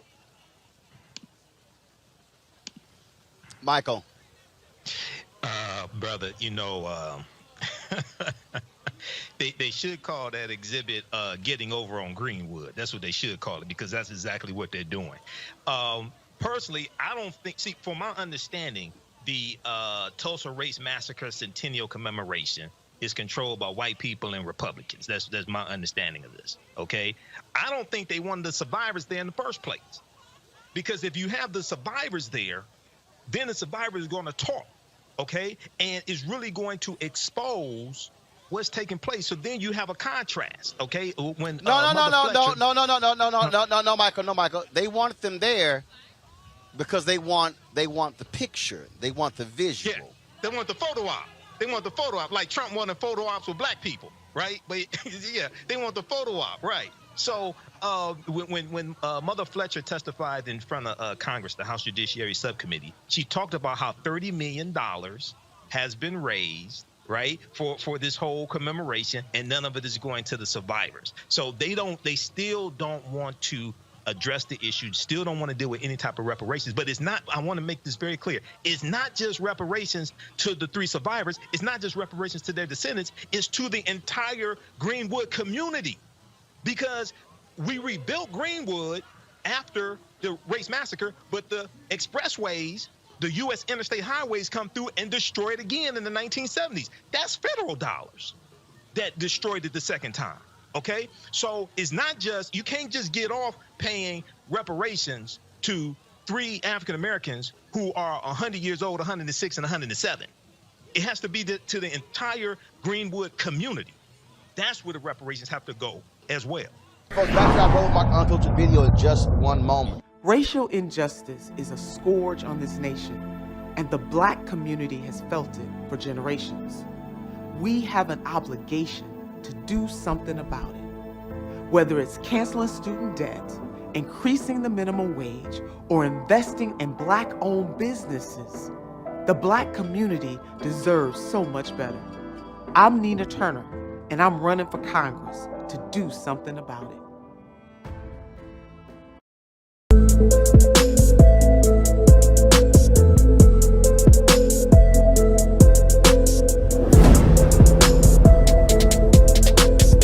One of the things that's also evil is racism. White folks in America love talking about the military and how we love our military, but the reality is African Americans have always had to deal with 2 things: loving America on one hand and dealing with racism on the other. during World War I and World War II. They had what was called the Double V campaign, victory at home and victory abroad. And what they were fighting for, ending fascism and ending racism. Well, guess what? This might be 2021, but black soldiers are still dealing with racism in America's military. The Associated Press put together a significant investigative report specifically dealing with this issue. And joining us right now is Kat Stafford. She is the National Investigative Race Writer for the Associated Press, and Richard Brookshire, co-founder and executive director of the Black Veterans Project. Glad to have both of you here on Roland Martin Unfiltered. Kat Stafford, talk with us about this project. How did it start? How long did it take to put it together? And what really jumped out at you when y'all were able to finish doing your reporting and put this all together and publish it? Yes, well, first of all, Roland, thank you so much for having me on to talk about a really important topic that, frankly, I think we don't talk about enough in America, which is, of course, as you just stated, racism in the military. And this project was actually an offshoot of the January 6th Capitol insurrection. And, you know, after what occurred, it started to come out that there were veterans that were involved with this insurrection, right? And so, like many media outlets, we started to kind of grapple with how much does extremism impact the military? But an important point that I want to make is you cannot talk about extremism in the military without talking about racism in the military, because the two are interlinked.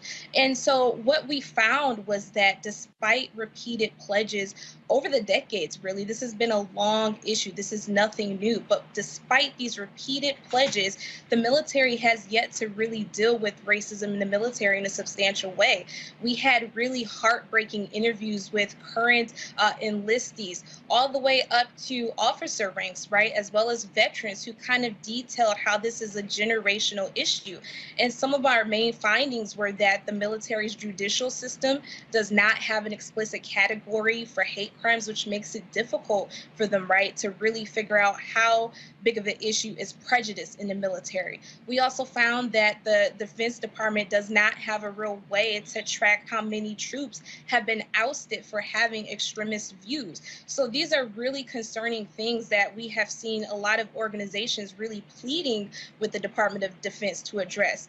Now, we did get a response from the Department of Defense, and they said this is something that they are working on. They pointed to several measures, such as increasing implicit bias training. But again, you know, from the folks that we talked to who are on the ground, they said this isn't just the issue of us feeling uncomfortable. You know, we had service members who were telling us just horrific stories of being called racial slurs, being passed over for promotions.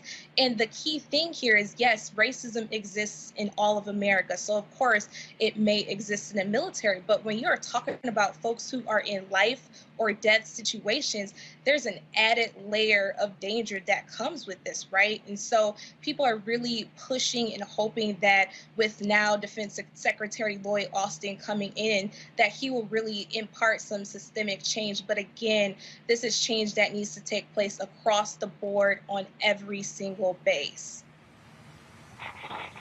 Richard, I love when white folks think somebody black gets in a position that racism just all of a sudden goes away.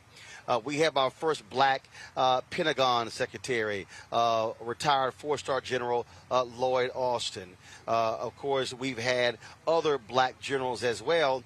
And the point that we keep making is just because one black person gets a high position doesn't mean that racism all of a sudden has evaporated. The military, and in this investigation, they talked about people who are on present-day duty of what they're dealing with, the kind of racism in all branches of the U.S. military. Yeah. Well, first, thanks for having me. We started our project about 3 years ago because we saw that there was a lack of real digital conversation about how racism pervades the military, but also how it's tied to the present day manifestations of disparities that we see around veterans. And one thing I like to say when it comes to Secretary Austin, though I believe his appointment is important, we've had a black commander in chief, right? And so these things remain pervasive. Questions from my panelists. I want to start with you, Mustafa. Your question for Richard and Kat. So what type of additional training do you think that those who are in leadership need to be able to make real change happen? And the other part of that is what type of accountability needs to be tied to that training. So once someone is trained, then they're held accountable if they don't live up to that. I'll jump in there. The military has the policies in place. They've had the policies in place for quite some time. They don't want to carry out those policies because of what the implications might be. Because racism exists not only from the bottom in the enlisted corps, but all the way up to the top brass of the military. And so when you start to have a conversation about race and their focus on extremism, I believe is a misnomer, right? Extremism, how do you even qualify that? Somebody has to become a neo-Nazi and go commit a hate crime. We know that, you know, the creation of hostile work environments, the kind of passive things that were being spoken about, and overt things that were being spoken about earlier are quite rampant, and they have generational effects, especially when you become a veteran, when you talk about the military justice system. The same kind of racial disparities that we see in our civilian courts replicate themselves, except they have even more, in some respects, economic implications. And so the military actually has to have the courage to abide by its own policies and procedures and root out racists, right? And so when you think about the witch hunt that was Don't Ask, Don't Tell, and how effectively careers were ended under that policy, certainly, applying these policies around racism could be executed. But the implications are there are going to be so many people on so many different levels who frankly are going to be at risk of being kicked out, right? And so there's also this conversation about the infiltration of white nationalists in the military. Also a misnomer. They've always been there. The military has been white man's land, right? This kind of institution that was beyond reproach, right? Self-governing in many ways. And one of the things that we at the Black Veterans Project are really looking at are what are the real systemic shifts that need to happen, apart from just the policies of the DOD, who are really a self-governing apparatus. We're looking at the fact that no civil rights protections exist at the federal level that apply to the military. The military is its own self-governing apparatus. So what we're trying to think through, and we're working hand in hand with some congressional leaders on, is something called the Military Civil Rights Act. And how that holds the military accountable is that it would have to abide by the same civilian protocols under equal opportunity and the same enforcement measures, right? So in this article in AP, it talked about 750 complaints of racial discrimination in the year 2020 alone. We have 1.5 million service members. Those numbers don't add up, right? Because they know that there is fears of retribution. There are wide-reaching implications if you do make complaints. And even one of the things that we were able to do last year, we were really pushing for the release of racial bias survey data that the DOD collects every 2 years. In our advocacy, along with the report by Reuters, we're able to force the DOD's hand to release just one single year of that data. And it was damning, right? It said 1 in 4 service members had witnessed white nationalism in the military. 1 in 4, also a misnomer. 350,000 military personnel had witnessed in that year alone, white nationalism being espoused. And so when you have DOD leadership saying that extremism isn't pervasive, it's a misnomer. And I like to make that very, very clear. Hey, Roland, if I could just jump in. Teresa, really Kat, go ahead. Yeah, I just wanted to make a quick point. You know, during the course of several interviews that we did, we had veterans and others who said, and experts as well, who made this point that, you know, you could have all of the policies in the world put in place, right? We are seeing movement. You know, earlier this year, they passed the new National Defense Authorization Act with some sweeping changes, right? That would add, for instance, an inspector general who would be tasked with focusing on diversity and inclusion efforts, as well as weeding out extremism. But again, if you don't have the right people in place on the ground on these bases where a lot of these issues are happening, what real impact will it have? And that is something that we are still seeing service members ask. You know, they're saying it's great, it's encouraging to see now Secretary Austin at the helm of the Department of Defense. But again, you know, it's a lot of separation from the top and what's happening on the ground. And I do want to make one note that while Black folks are, represented well in the rank and file in terms of who you're seeing serve in the military, as you start to rise up those ranks, looking at officers, looking at generals, it is overwhelmingly white. And that is also part of the issue. I'll jump in there one more time. So Teresa, one of our main research projects in the next year or two is to look at how military recruitment works writ large. Our new director of policy and research, while at Columbia, did a study of just the city of San Diego, looking at recruitment centers, and did some geospatial mapping, and was able to prove that there were recruitment centers strictly for enlisted in these kind of more impoverished Black neighborhoods, and the officer recruitment centers were in affluent white neighborhoods. So this is a system that the military deliberately has put in place. Teresa, your question. Yes.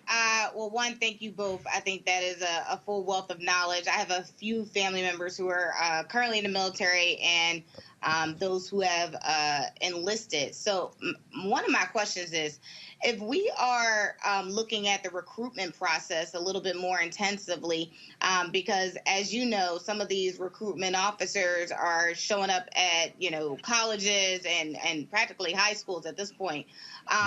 Some of the measures I think that you're putting out, is that also going to help in that sort of dialogue with, some of the civil rights pieces?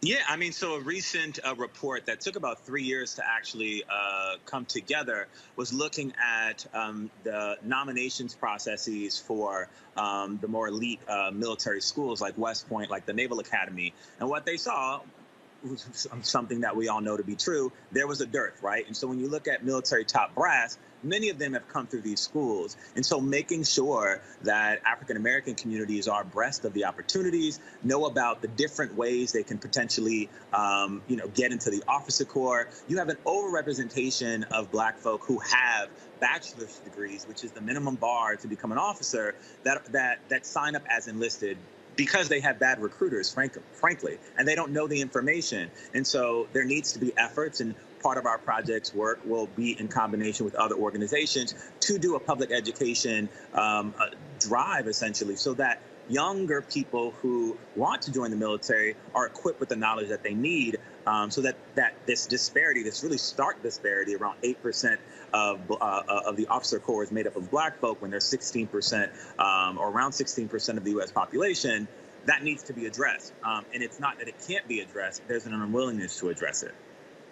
And if I could jump in and make another point, one of the lead folks that we interviewed in this story, this was a woman who literally rose through the ranks of the Air Force, reaching the height of becoming a lieutenant colonel, right? This is a woman who has multiple medical degrees. She's a doctor.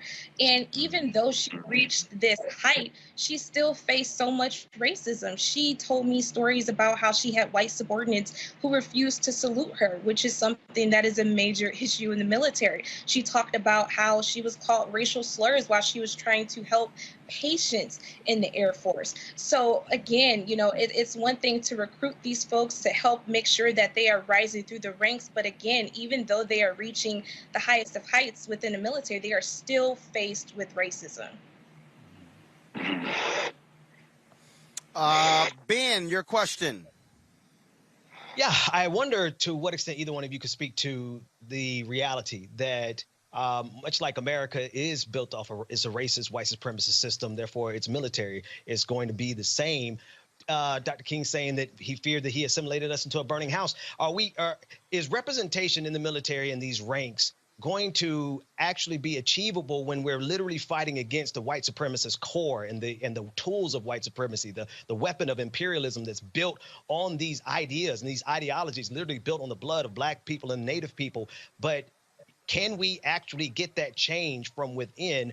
If you could just speak to that. Yeah, I think you have to work from outside and within. I mean, I'm a vet. I served for 7 years, deployed to Afghanistan, and I'm very much on the outside now, wanting to hold the military accountable. And I agree with all the points that you made. And I think it's something that double consciousness that Du Bois speaks of. Sometimes there's a triple consciousness when you actually have to serve the country. And you have to understand that most of the motivating factors that Black people even have to join are education, healthcare, housing, these things that all Americans are fighting for. And so when you think about even wanting to curb the kind of participation in this apparatus, we have to address that as a country. So the motivations are different for those who want to serve.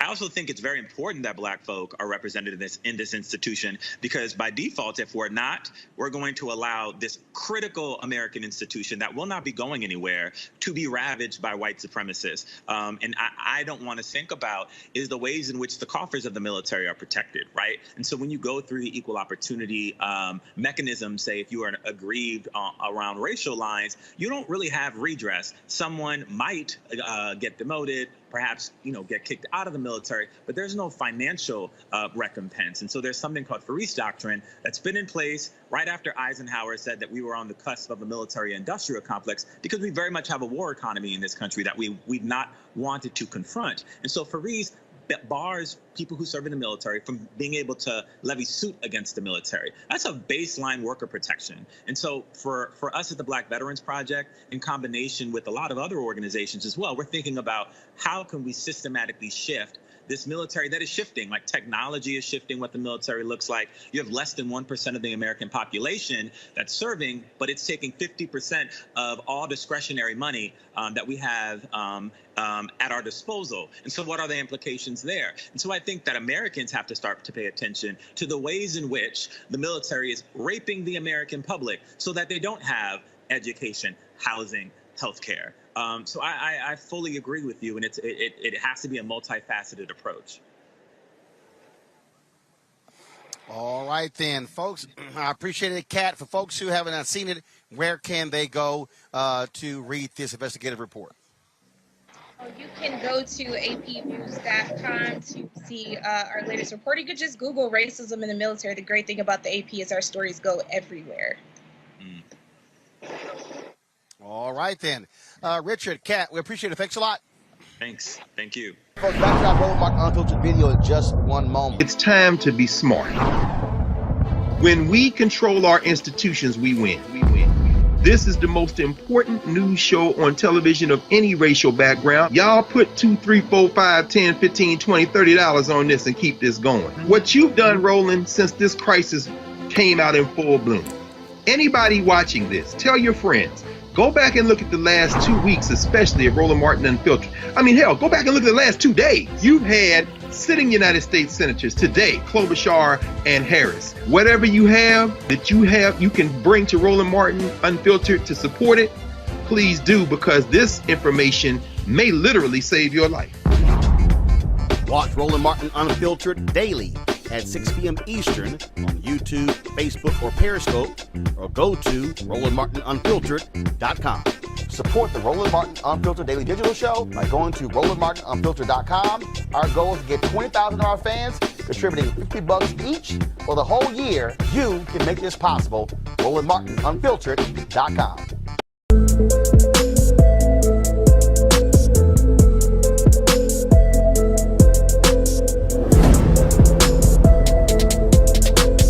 Now is actor Hill Harper. He was the host of the Economic Empowerment Day taking place at the Convention Center as part of the Tulsa Centennial Massacre Commission. And Hill, one of the things that I was saying was that I listed all the sponsors. And the first thing I said when I went over there was, how do they stack up on their black spend? Which is what we have to be saying. We have to be sponsoring a conference is one thing, but are you spending with black-owned companies? Absolutely. In your daily business? Because probably what they gave for the sport of conference pales in comparison to what they actually are spending every day in their companies. Without question. And where are we talking about tier one capital, where we're talking about access capital, where we're talking about supplier diversity, any of that spend is part of recirculating dollars. We have to bring dollars back into our community and then recirculate them. And it's not, and you're right, if it's not happening, particularly on the issue that I heard you talk about when Reverend Jackson was here about reparations for survivors, H.R. 40, these types of things. Yeah, that's going to pale in comparison to what companies are spending the billions and billions and billions on actual incoming supplier diversity initiatives. And all these companies, yes. And in fact, John Rogers has been saying, John Rogers said, don't even use supplier diversity. He said, don't even use that phrase at all. He because said, you think it's a diversion. Absolutely. John, I interviewed him earlier. In fact, I'm going to be talking with him. We're going to show the interview a little bit later. He said, no, we must use what is your black-owned spend. He said we cannot allow them to finagle their way out of that because, to Teresa's point, when they bring in LGBTQ women, white women, bring in everybody, then all of a sudden you see this large number, but then you go, no, I need the number broken down. Right. And so, same thing. So now the hot craze today is DEI, diversity, equity, inclusion. Because see, all these DEI jobs, they have no P&L responsibility. Yeah. They have no staff. They got no budgets. Yes.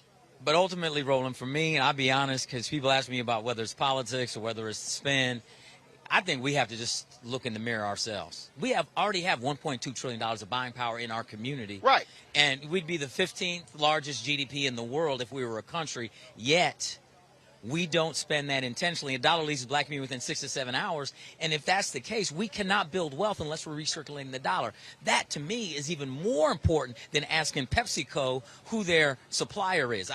That's for real. No. We got to fix our own house. No. But here's the deal, though. They can happen simultaneously. Here's what I mean that. Right. So when Byron Allen filed his $10 billion lawsuit against McDonald's is spending 2% of their media money with black-owned media.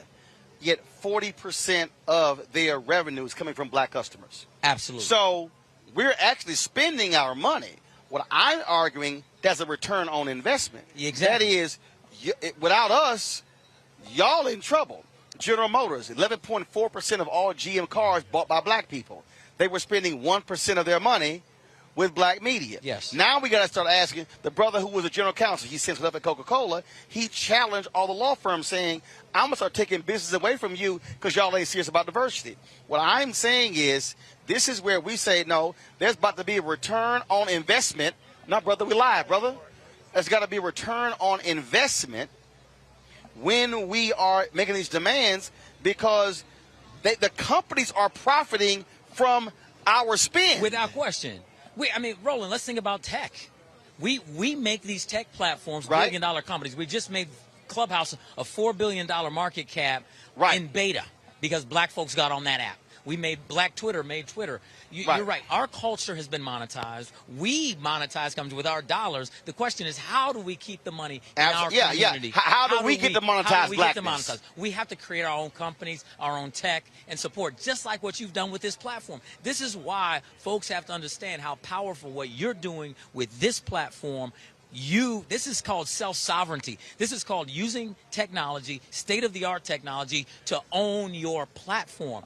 And if we focus on that, using decentralized technology, using the state-of-the-art stuff, doing this is to me, you are the light of what we need to do. You're doing it in media. We need to do the same thing on tech platforms. We need to do the same thing in fintech. We need to do the same thing in all of these areas. Well, I'll give a perfect example. You talked about Clubhouse. So Isaac Hayes III has created his app fan base. Yes. Which allows for you to actually get paid for your content. Yes. So we need this crowd fund. I invested $50,000 in this crowd fund. And when I was saying to people, to your point, we made Clubhouse hot. We can just as easy make fan base hot. Yes. We can $4 billion valuation. This black-owned app can be a $4 billion valuation. He has chat rooms like Clubhouse. He has photos like Instagram.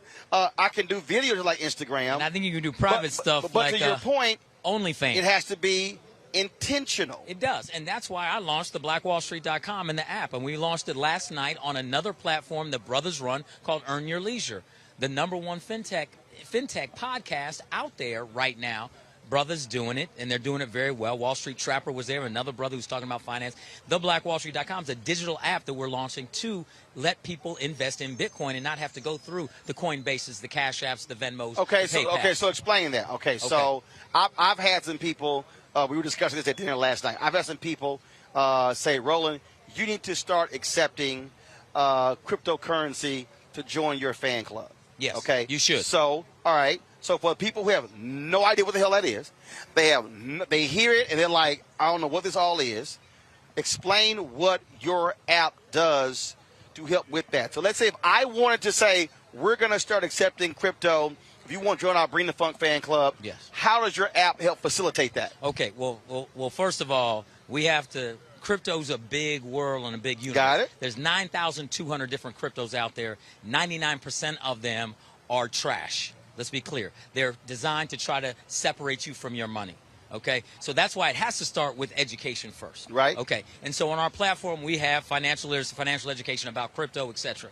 But beyond that, what digital wallets simply do, we're moving into an age of digital currency and cryptocurrency, where just like the watch on people's hands are accessories for the most part because they do exactly what you're doing. You look at your phone for your time, right? The same thing's going to happen with your wallet or your purse. You're not going to use what's inside of it, credit cards or cash, to transact. You're going to use a digital wallet in your phone. You're already doing it. Apple Wallet, PayPal, Venmo, Cash App, etc. Here's the problem. We don't own any of those. Right. And I just said, right on this street 100 years ago, a dollar circulated 60 to 100 times, which was a year, 2 years or more within the ecosystem. Right now in America, a dollar leaves the black community within 6 to 7 hours. If we don't start owning our own digital wallets, it'll be leaving within 6 to 7 seconds. That's why I created a digital wallet, an app. Now, why are you able to buy only Bitcoin on that app? You can only buy Bitcoin on others like because it said all the rest of them are trash. You already said. Yeah, exactly. You catch on quick, right? No, I pay attention. So here's the deal. Every Bitcoin has 100 million satoshis in it. I have a saying, and other people say Satoshi is black. What do I mean by that? We finally have a fair, decentralized type of currency that if we index in early right now, the entire world will have to come through us for access to that asset. 95% of black Americans keep their portfolio in cash. They keep it in cash. Why is that a problem, Roland? It keeps us poor. Why? Because cash is a descending value asset. They printed 22% of the circulating supply of money last year. If we're in cash, every time your head hits the pillow, you wake up poor the next morning. The wealthiest 1% keep 95% of their assets in things other than cash, ascending value asset classes, real estate, fine art, blue chip stocks. I don't tell people buy Bitcoin. I say sell your money, sell your cash, get into an ascending value asset. If we could convert, my goal is to have every black American have at least 1 million satoshis. In today's money, that'd be like $380. If we actually did that, so if you have 2 parents in the household, 3 kids, that's 5 million satoshis in that household. If we actually did that, there's only 2% adoption in the world. The rest of the world would have to come through us for access to this asset class. We would control the asset class. We've never controlled an asset class. And therefore, the price rises, and we actually are having and holding leverage. It's about creating leverage. And that's why us adopting Bitcoin and buying it through our platform creates power and leverage. All right. Where can people get the information? They go to theblackwallstreet.com, put your email address, and we will send you that. Or just go to Google Play or your app store and download actually the app, The Black Wall Street. And here's the deal they got to understand.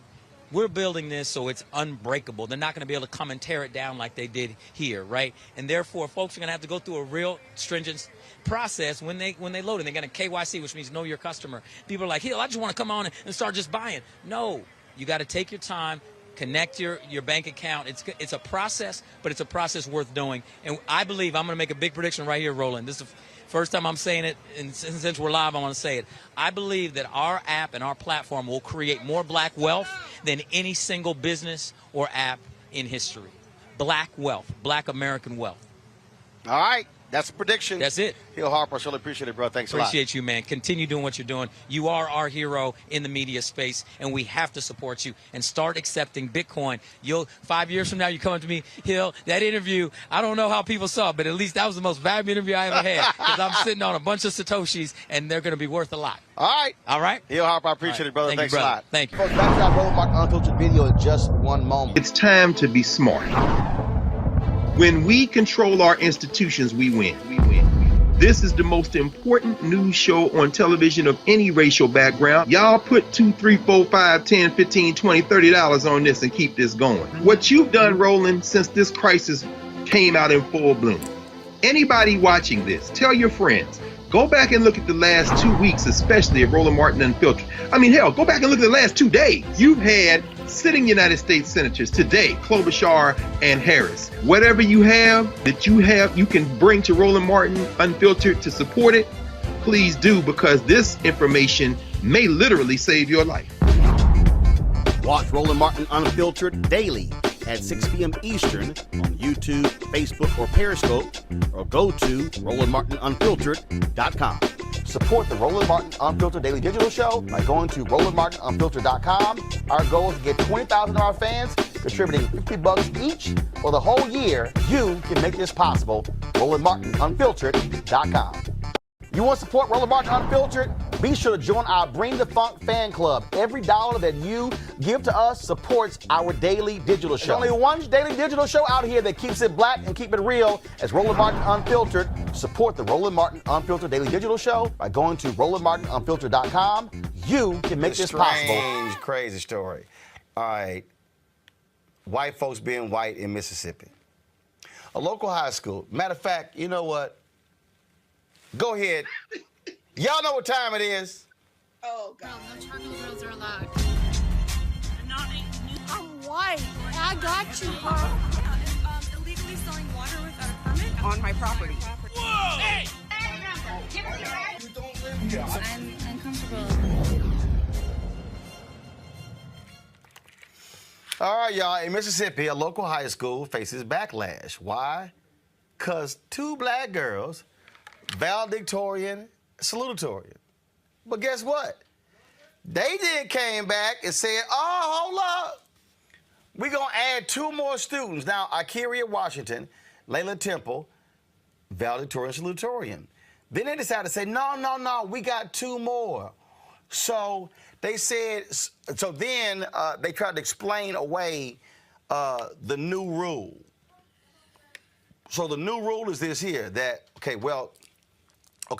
there's a thing called a GPA and a QPA. Y'all, look at this here. This is Scott. What's the cuss word you be using all day? Bullshit. Thank you.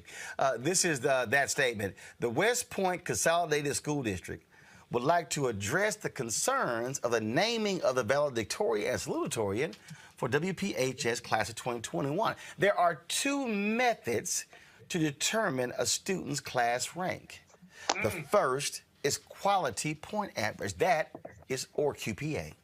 The second is grade point average, or GPA. On page 10 of the West Point High School Student Handbook, it states a student's rank in his or her graduating class will be calculated by averaging his or her semester averages. Based on the above statement in the handbook, a student's rankings should be determined by GPA. However, at Senior Awards Day on Monday, May 24, 2021, the 2 students who were recognized as valedictorian and salutatorian did not have the highest GPA. Instead, these 2 students have the highest QPA. The 2 students with the highest QPA are Ikeria Washington and Layla Temple.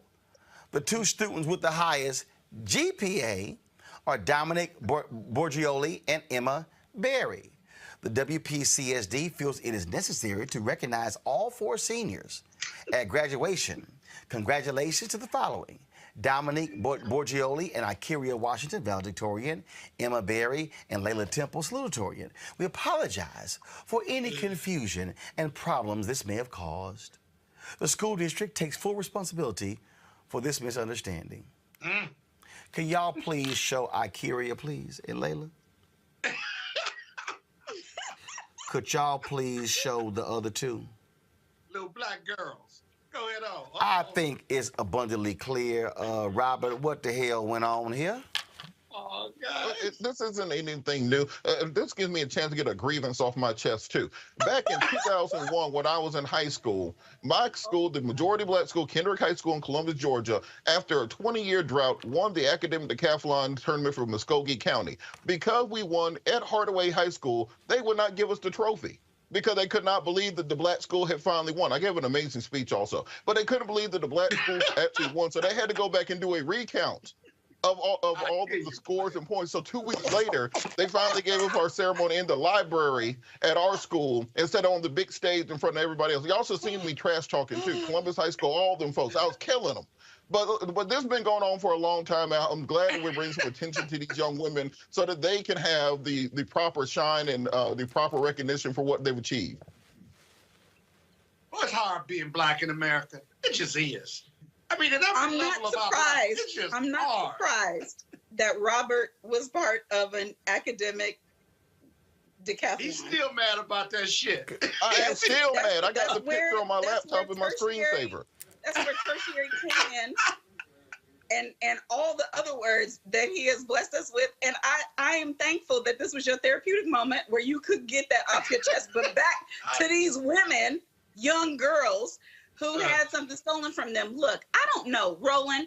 I didn't see where it was a new rule. It seemed like it was the rule, and that they screwed it up, and maybe they had been doing things this way, and they went to the senior thing without knowing who the GPA people were because the final grades weren't calculated yet. It's still their fault. It's still a mess up, and you know, they told the tale when they completely deleted their Facebook account, like they just couldn't handle it. Like, I couldn't take no more. But what I'm saying is, if they went by GPA before, they should go by it again. I want to know if the numbers are actually right or not. And what I also want is for the real revenge, the justice in the matter, to be that these two young black women never want for a college scholarship, never want for a job, never want for a dime. Let's fix it, y'all. Forget these people in Mississippi who tried to snatch these titles from them. I want for their lives to be a witness to what our communities do when you try to take things from our girls. Scott. In defense of black women and girls. Where's Spelman College when you need them? They ought to both go. They're here. They're going wherever they want to go, Scott, but I want them to go free and banked. Yeah. So, in any event, let me just say this. Meaning you, Scott. Say what? I'm not muted. You. No, I'm not muted. But listen. I said meaning you. Where is your check for the girls? I can't hear you. But anyway, the whole racial balance piece just screams at you in this case, whatever the dynamic is, it screams at you. But that's how Mississippi and those red southern poor states look at this. So we have separate but equal, and we make them equal. It just it makes it okay. It makes it palatable, if you will. And that's just, what's the word? Bullshit. Well, that is it for us. And Monique, don't think for a second we gonna forget that tumbling ass phone of yours. Get your ass a tripod, please. Yeah, we saw that. Yeah, we get. Hey, Roland, here's the thing. Yeah, How come we can't get any Roland Martin paraphernalia like shirts and jackets and hats? We're regular guests. I keep hearing we're going to get them, but we haven't gotten them. But I see you have a shirt on now. So how come I don't? We don't get paid for any of this. So how can you compensate us with valued goods or services? Just curious. Scott, are we still on the air? Scott, your compensation is that I still even talk to you. Folks, back to our roadblock unfiltered video in just one moment. Racial injustice is a scourge on this nation, and the black community has felt it for generations. We have an obligation to do something about it. Whether it's canceling student debt, increasing the minimum wage, or investing in black-owned businesses, The Black community deserves so much better. I'm Nina Turner, and I'm running for Congress to do something about it.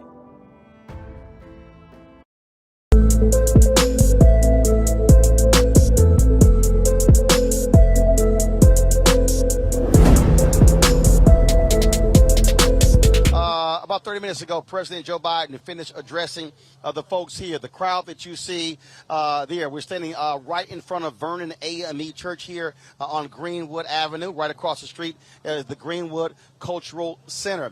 The crowd there you see who are gathered right there. Reverend Jesse Jackson Sr. came out to greet some of the folks who are out here. They came out here hoping to see President Joe Biden. He has not left after his speech. He was in the back actually speaking with a variety of civil rights leaders and others before he heads out back to Washington, D.C. And so, again, if we go back to the other shot, please. So folks have been all along this street here.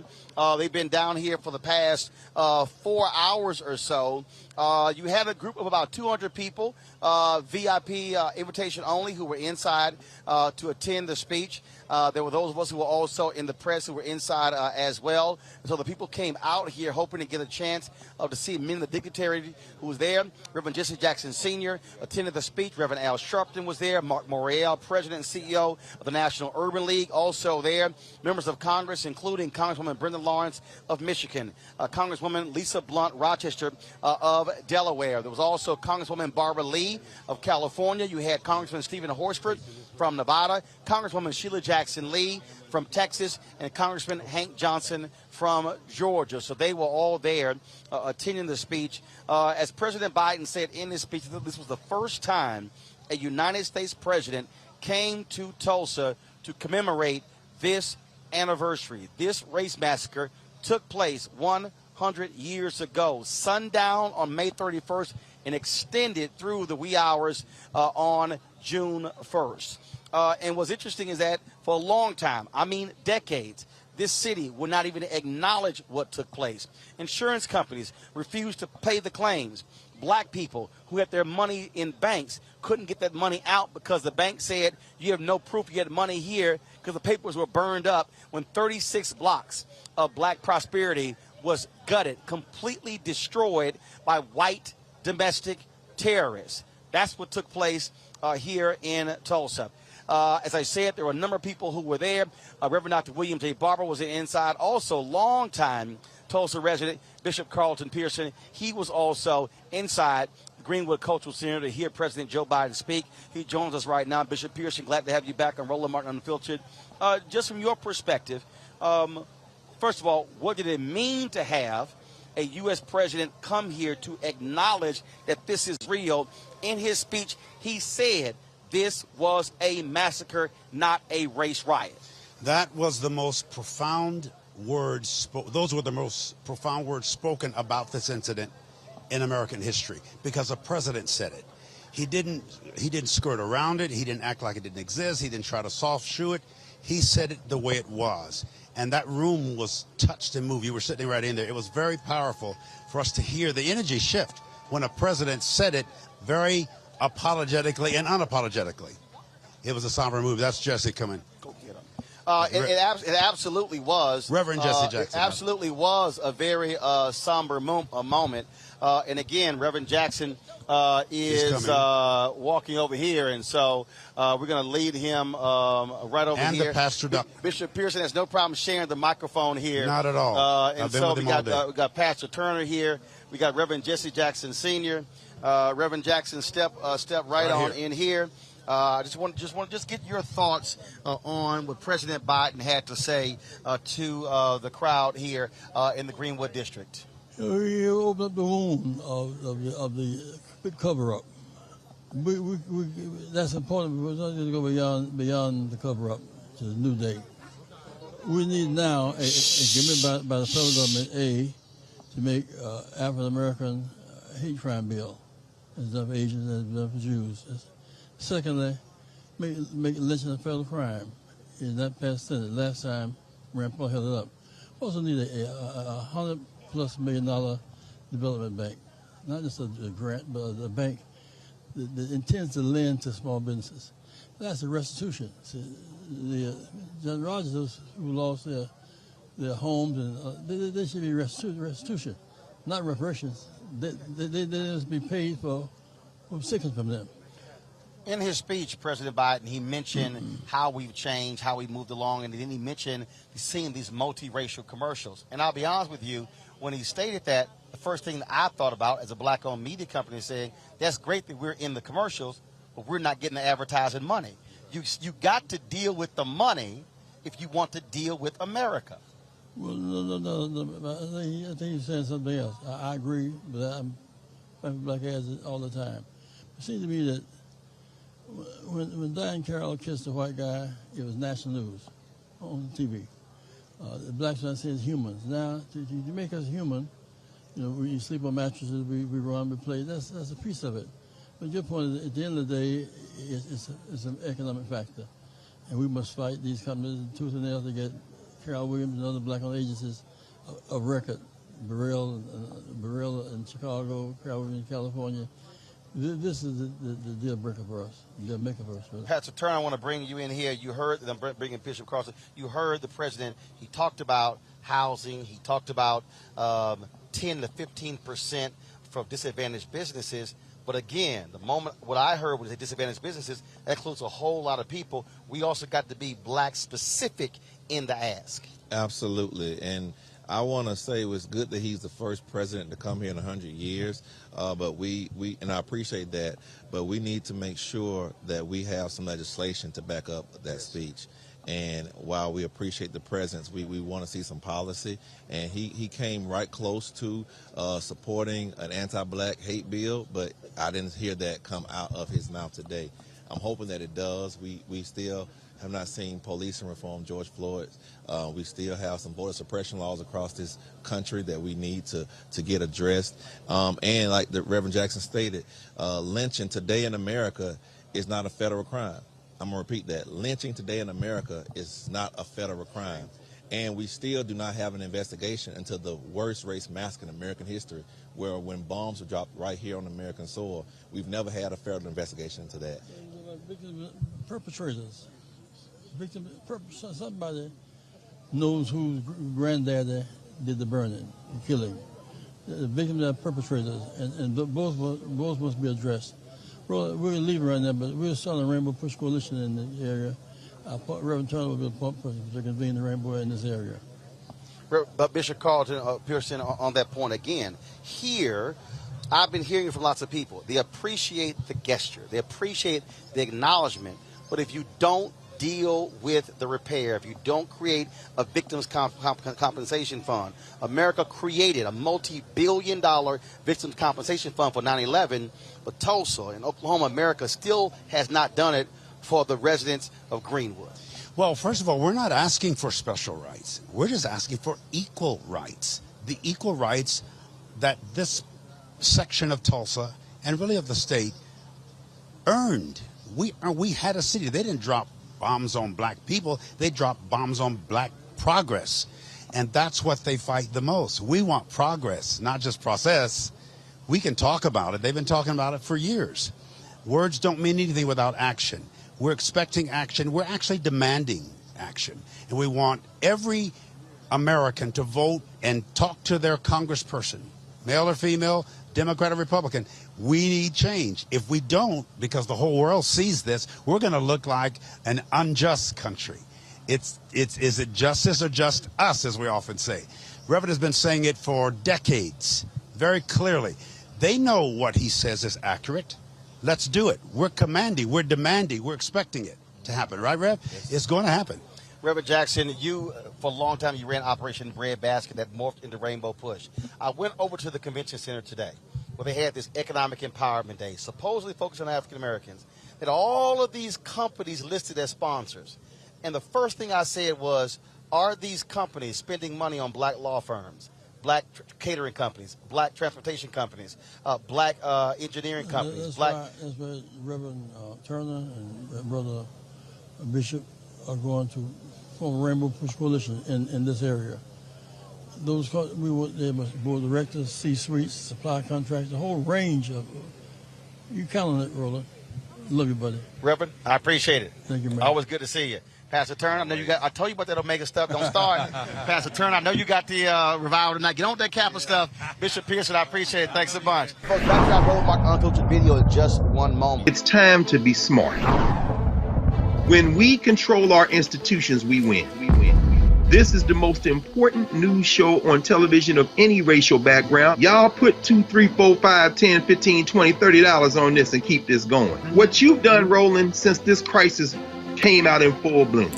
Anybody watching this, tell your friends. Go back and look at the last 2 weeks, especially of Roland Martin Unfiltered. I mean, hell, go back and look at the last 2 days. You've had sitting United States senators today, Klobuchar and Harris. Whatever you have that you can bring to Roland Martin Unfiltered to support it, please do, because this information may literally save your life. Watch Roland Martin Unfiltered daily at 6 p.m. Eastern on YouTube, Facebook, or Periscope, or go to RolandMartinUnfiltered.com. Support the Roland Martin Unfiltered Daily Digital Show by going to RolandMartinUnfiltered.com. Our goal is to get 20,000 of our fans contributing $50 each for the whole year. You can make this possible. RolandMartinUnfiltered.com.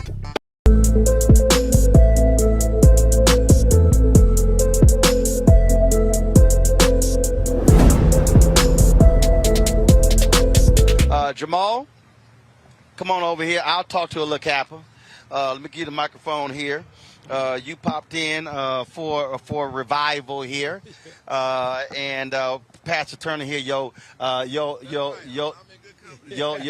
you needed backup. You needed backup. So we've been talking about folks appreciative of acknowledgement. But if you don't deal with the money, then it's just a feel-good moment. Right. It's amazing. Dr. William Barber has carried the real torch of Dr. King, who understood the next step after civil rights was civil rights. Dr. King said in a conversation to Harry Belafonte, what's the point of a Negro sitting at a lunch counter if he don't have money for a hamburger? And so this is really about economic justice, that we're not coming to smell ashes, but really to demand reparations.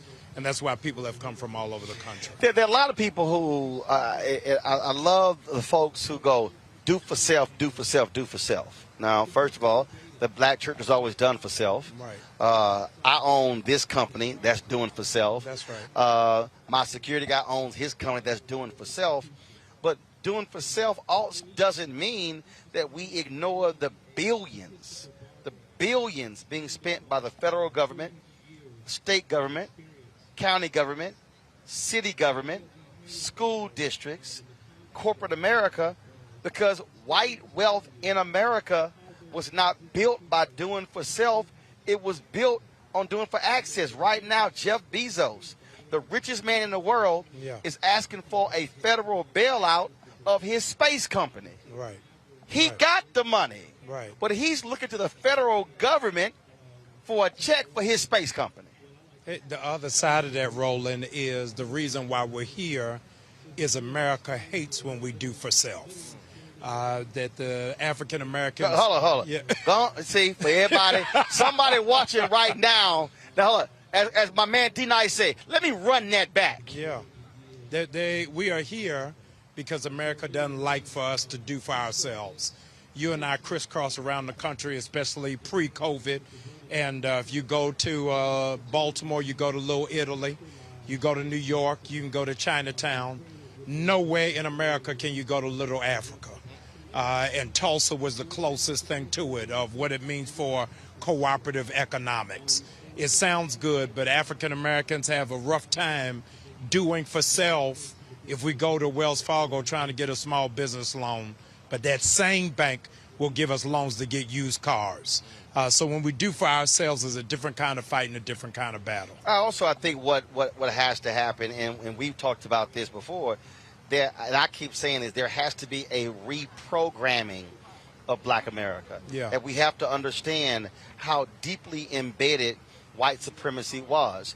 When I'm going to play the video later, when President Biden did the tour of the Cultural Center, he asked the sister, after they rebuilt Black Wall Street, what happened between 1925 and 1950? And he asked, well, did it get destroyed because of the freeway? And she said no. She said, and I saw her, and I saw it in her face like, damn, I got to actually say this, but I don't want to say it. She said, no, actually what did it was because with integration, black folks spent our money in white establishments because we wanted to have the freedom to spend our money in a white establishment. If you read Gerald Horne's book on Claude Barnett, it says Claude Barnett's Associated Negro Press and the Jim Crow Paradox. The Jim Crow Paradox is that every time we put a nail in Jim Crow, we actually are putting a nail in black self-sufficiency. Wow. The forgotten page about Tulsa that is so significant is that when Marcus Garvey was running low on trying to build the ships, it was the business Black Star owners. cruise ship. That's right. It was the black business owners of Tulsa that sent money to New York to help them become afloat. So this cooperative economics is building an ecosystem. So you're built right outside of D.C. You're just coming from Houston, coming from North Carolina, now in Oklahoma. Built by, and this I keep trying to explain to people. Right. Last year, our fan base gave $672,000 for this show. Wow. That represented 20% of the revenue we generated last year. Right. And I think that's where we've got to start looking. There was an article yesterday that said, let's not confuse reparations with conversation. Just by us talking about it is not the paycheck. And so everybody's talking about where's our equitable piece in media and media representation. This is it. And so we got to stop talking about it and really put our money where our mouth is. I know you got to preach. I appreciate it. We might take some of that live, you know what I mean? But when you did mention Dr. King and Reverend Barber, that's two albums. Y'all go ahead. No, it's all right. It's all good. Yeah, I'm going to give you that. I can't even fight that. But I already hurt his feelings earlier when I told him, I said, you can't even take Kappa Alpha Psi because you got to say Alpha. Y'all go ahead, you're going to preach. Give peace a chance. God, give peace a chance. Y'all know we always got to have a little fun with Pastor Jamal Bryan. That's my man. We always... Back to our Roland Martin Unfiltered video in just one moment. It's time to be smart. When we control our institutions, we win. This is the most important news show on television of any racial background. Y'all put $2, $3, $4, $5, $10, $15, $20, $30 on this and keep this going. What you've done, Roland, since this crisis came out in full bloom. Anybody watching this, tell your friends, go back and look at the last 2 weeks, especially of Roland Martin Unfiltered. I mean, hell, go back and look at the last 2 days. You've had sitting United States senators today, Klobuchar and Harris. Whatever you have that you can bring to Roland Martin Unfiltered to support it, please do, because this information may literally save your life. Watch Roland Martin Unfiltered daily at 6 p.m. Eastern on YouTube, Facebook, or Periscope, or go to RolandMartinUnfiltered.com. Support the Roland Martin Unfiltered Daily Digital Show by going to RolandMartinUnfiltered.com. Our goal is to get 20,000 of our fans contributing $50 each for the whole year. You can make this possible. RolandMartinUnfiltered.com.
right.